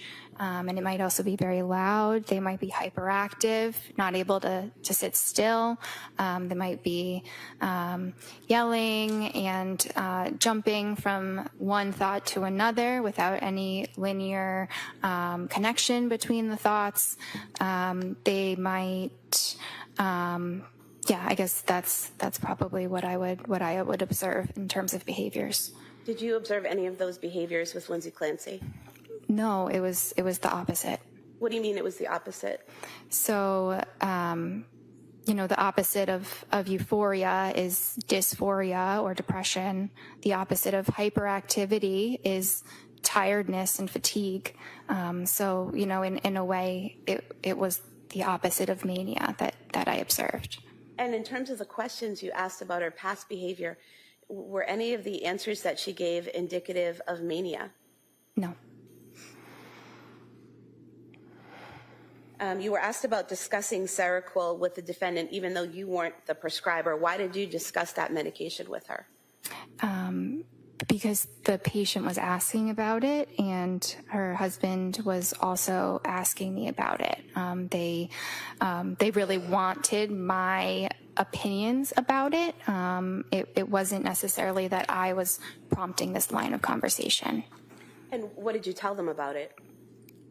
Well, I shared that it has very good evidence for treating depression, and I may have shared that Seroquel does different things at different doses, right? So sometimes people are concerned that it is called an antipsychotic, but it actually doesn't function as an antipsychotic until you get up to really high doses, like 800 milligrams.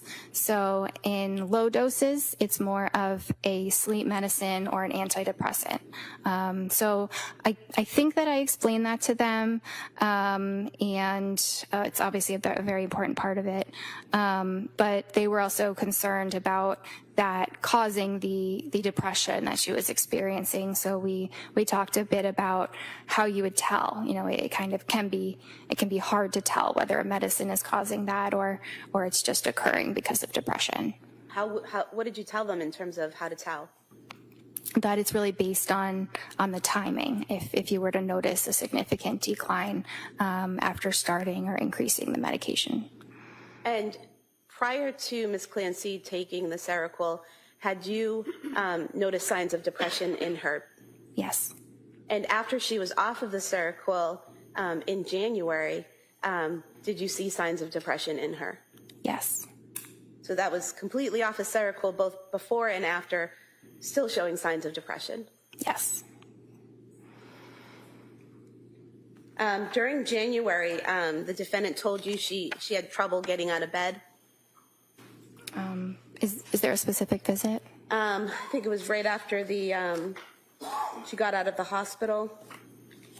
Maybe your first or second visit with her.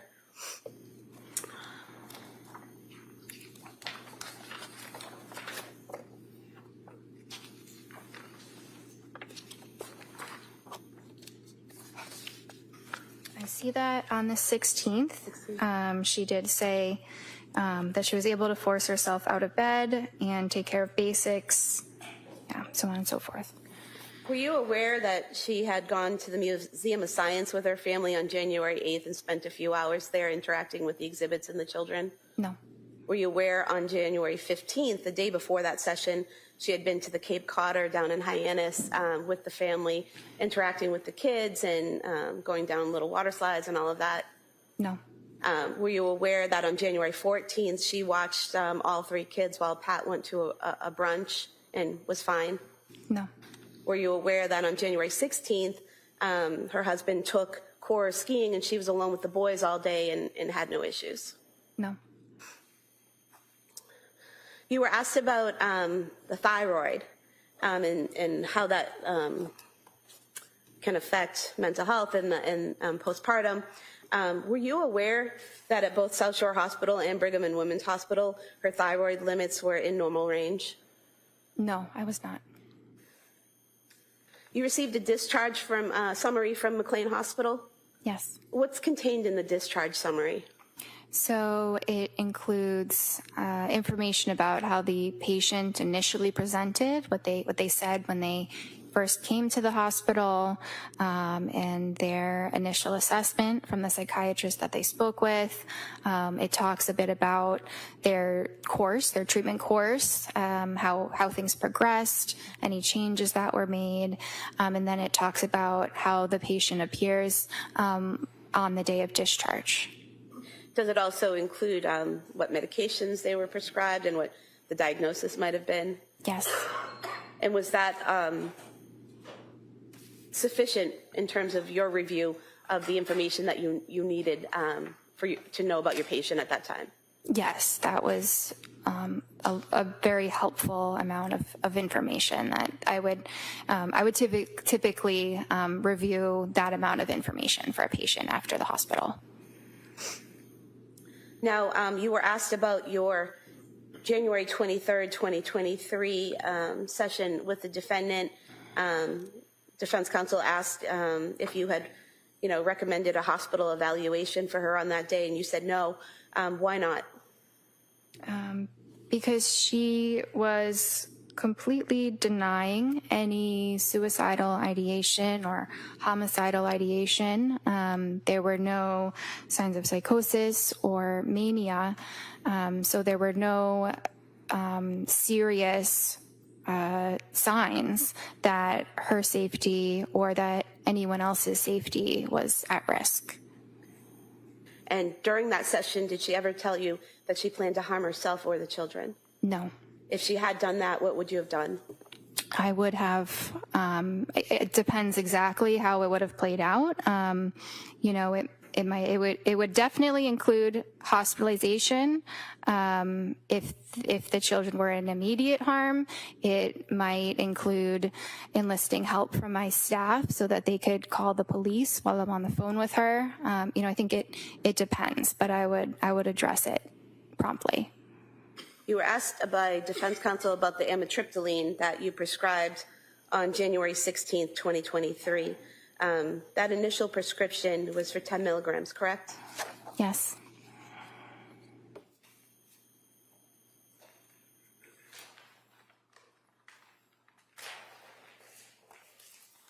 Pulling the bottle from exhibit 155 of amitriptyline. Would you agree with me that this shows that the prescription was filled on that same day, January 16th, 2023? Yes. And out of this pill bottle here, there were 30 pills in this prescription, correct? Yes. And there are 8 pills missing from this bottle. So filled on January 16th, 16th, 17th, 18th, 19th, 20th, 21st, 22nd, 23rd would be 8 days, correct? Mm-hmm. And on the 23rd is when you said she could raise it to 20 milligrams? Yes. So if there are only 8 pills missing, she never took that additional dose, correct? That's what I would think based on what you just said. So the amitriptyline, increasing it from 10 milligrams to 20 milligrams, wouldn't have pushed her over the edge, correct? Well, if she didn't take 20 milligrams, then that's correct.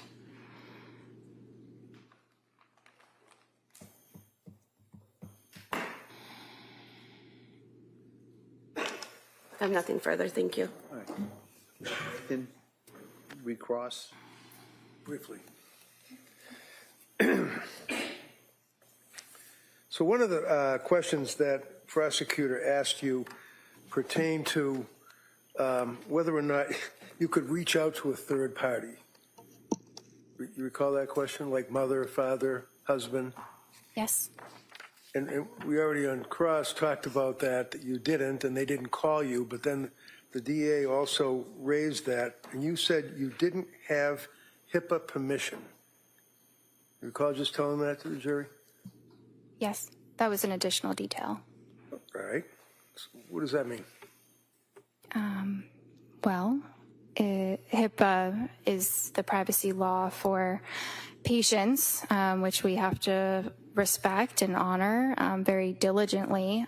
So we are not allowed to talk about a patient's treatment to anyone. We're not even allowed to say that they are a patient at our clinic unless they were to waive those HIPAA rights. And she was very cooperative, would have been more than willing to have you talk to her mother and father and her husband, right? Objection. Sustained. Well, did you ever tell her, ask her to sign a HIPAA form? So that was not the main reason why it wasn't done. It wasn't Ever ask her to sign a release, you mean? Yeah. Yes. No, I did not ask her to sign a release. And if she did sign the release, even though her mother, her father, her husband didn't call you, you could have then reached out to them, right? I could have, but it is not typically something that is done when you have an adult patient who's able to speak for themselves. Yeah, what is that? It's not typically done when? When you have an adult patient who is able to speak for themselves. My God, you don't call the parents that she's living with because they're helping her or her husband? No. Because why? She's able to advocate for herself? Yes.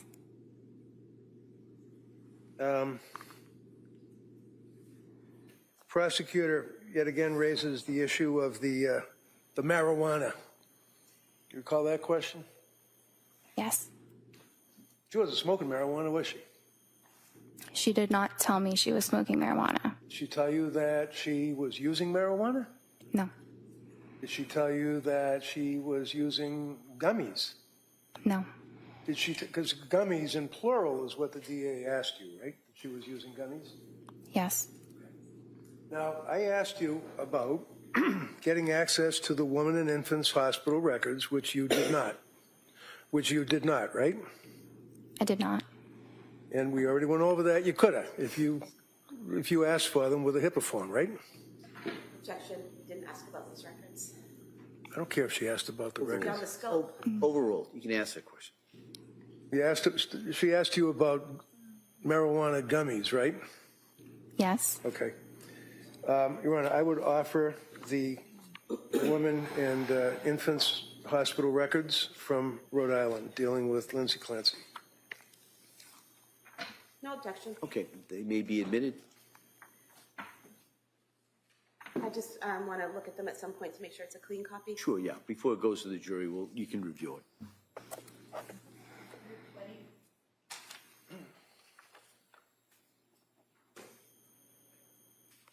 And it's important for a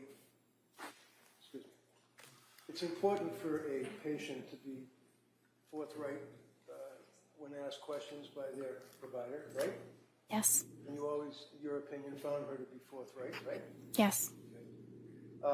If I could approach you with Exhibit 220, excuse me, and see the second paragraph, it begins in the middle of November. Could you read that first sentence? In the middle of November, she tried taking a marijuana edible to help her sleep, which caused her to have increased anxiety and palpitations. So the records, if you had obtained them, you would have seen that it was not marijuana, it was not gummies, plural. It was one gummy that she tried, and it didn't work out, right? Based on what I just read, yes.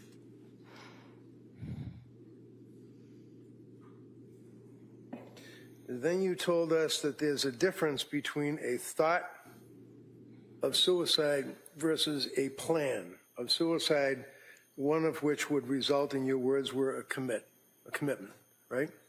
Yes. What does that mean? Thought versus plan equals commit. A suicidal plan means that they are, they know exactly what they're going to do to end their life, what they're going to use, maybe when they're going to do it, they've researched it, and that presents an immediate threat, and that is something that would require hospitalization. District Attorney had asked you also about the thyroid levels, and you indicated, or she indicated that they were in the low range at Mass General Hospital, Reed, is that correct? I thought she said they were normal. Oh, I thought she said low, but normal or low, MGH, Mass General Hospital, right? Sorry, what's the question? District Attorney asked you whether reads. Do you remember that question? She said her thyroid had been tested. The question now is, do you remember that question that she asked you that you answered with no problem? Yes. Okay. And your response was that, my memory, this is jurors' accounts, that it was low reads, MGH, and South Shore Hospital. Is that right? I thought she said that it was normal, or within normal limits. Almost fine. We'll go with normal. So your memory is that there were thyroid blood level reads of Lindsay Clancy from 2 healthcare providers. Is that correct? Yes. One would be Mass General Hospital, right? I don't remember exactly. I think she said yes. I think she said Mass General. Okay. Do you remember where the other hospital healthcare provider was? It might have been South Shore. Do you know what date those were? No. Those are old reads, weren't they? I don't know. One of the things that the district attorney asked you about on a number of occasions that seems to be important is if the person that you're treating has, I guess, what do they call it, pressured speech? Yes. And you told us repeatedly that you never detected that Lindsay had pressured speech, right?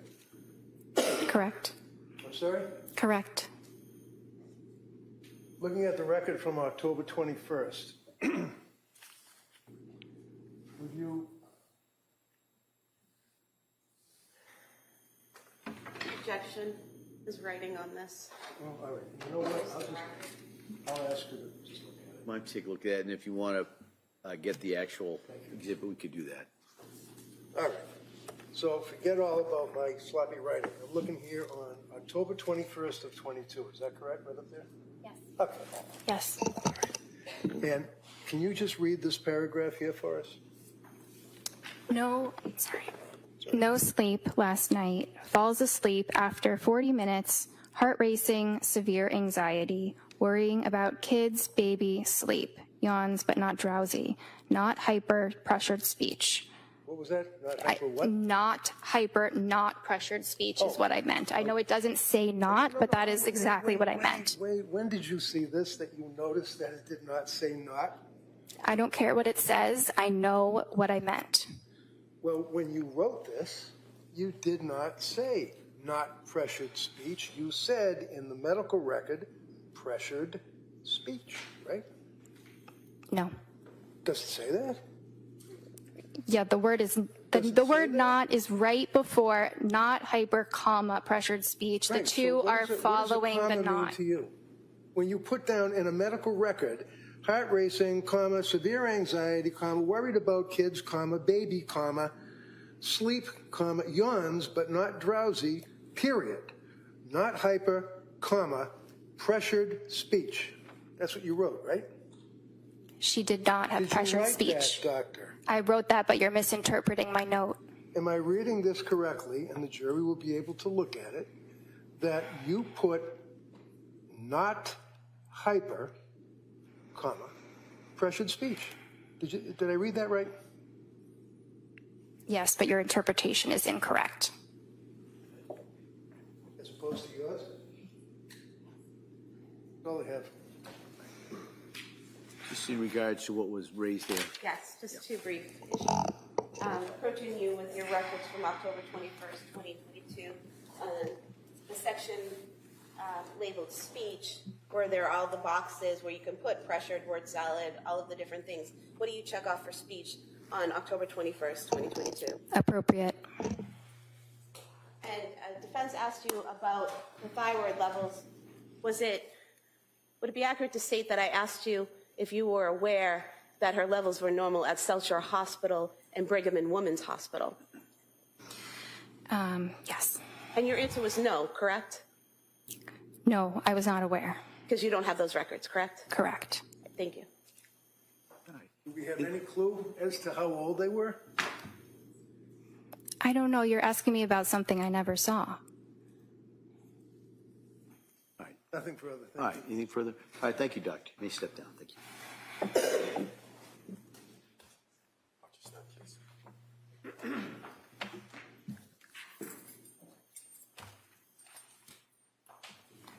Your Honor, the Commonwealth would move to submit the certified copy of the Spalding rehabilitation records. No objection, that's by agreement. Okay. By agreement of counsel, the Spalding records will be introduced.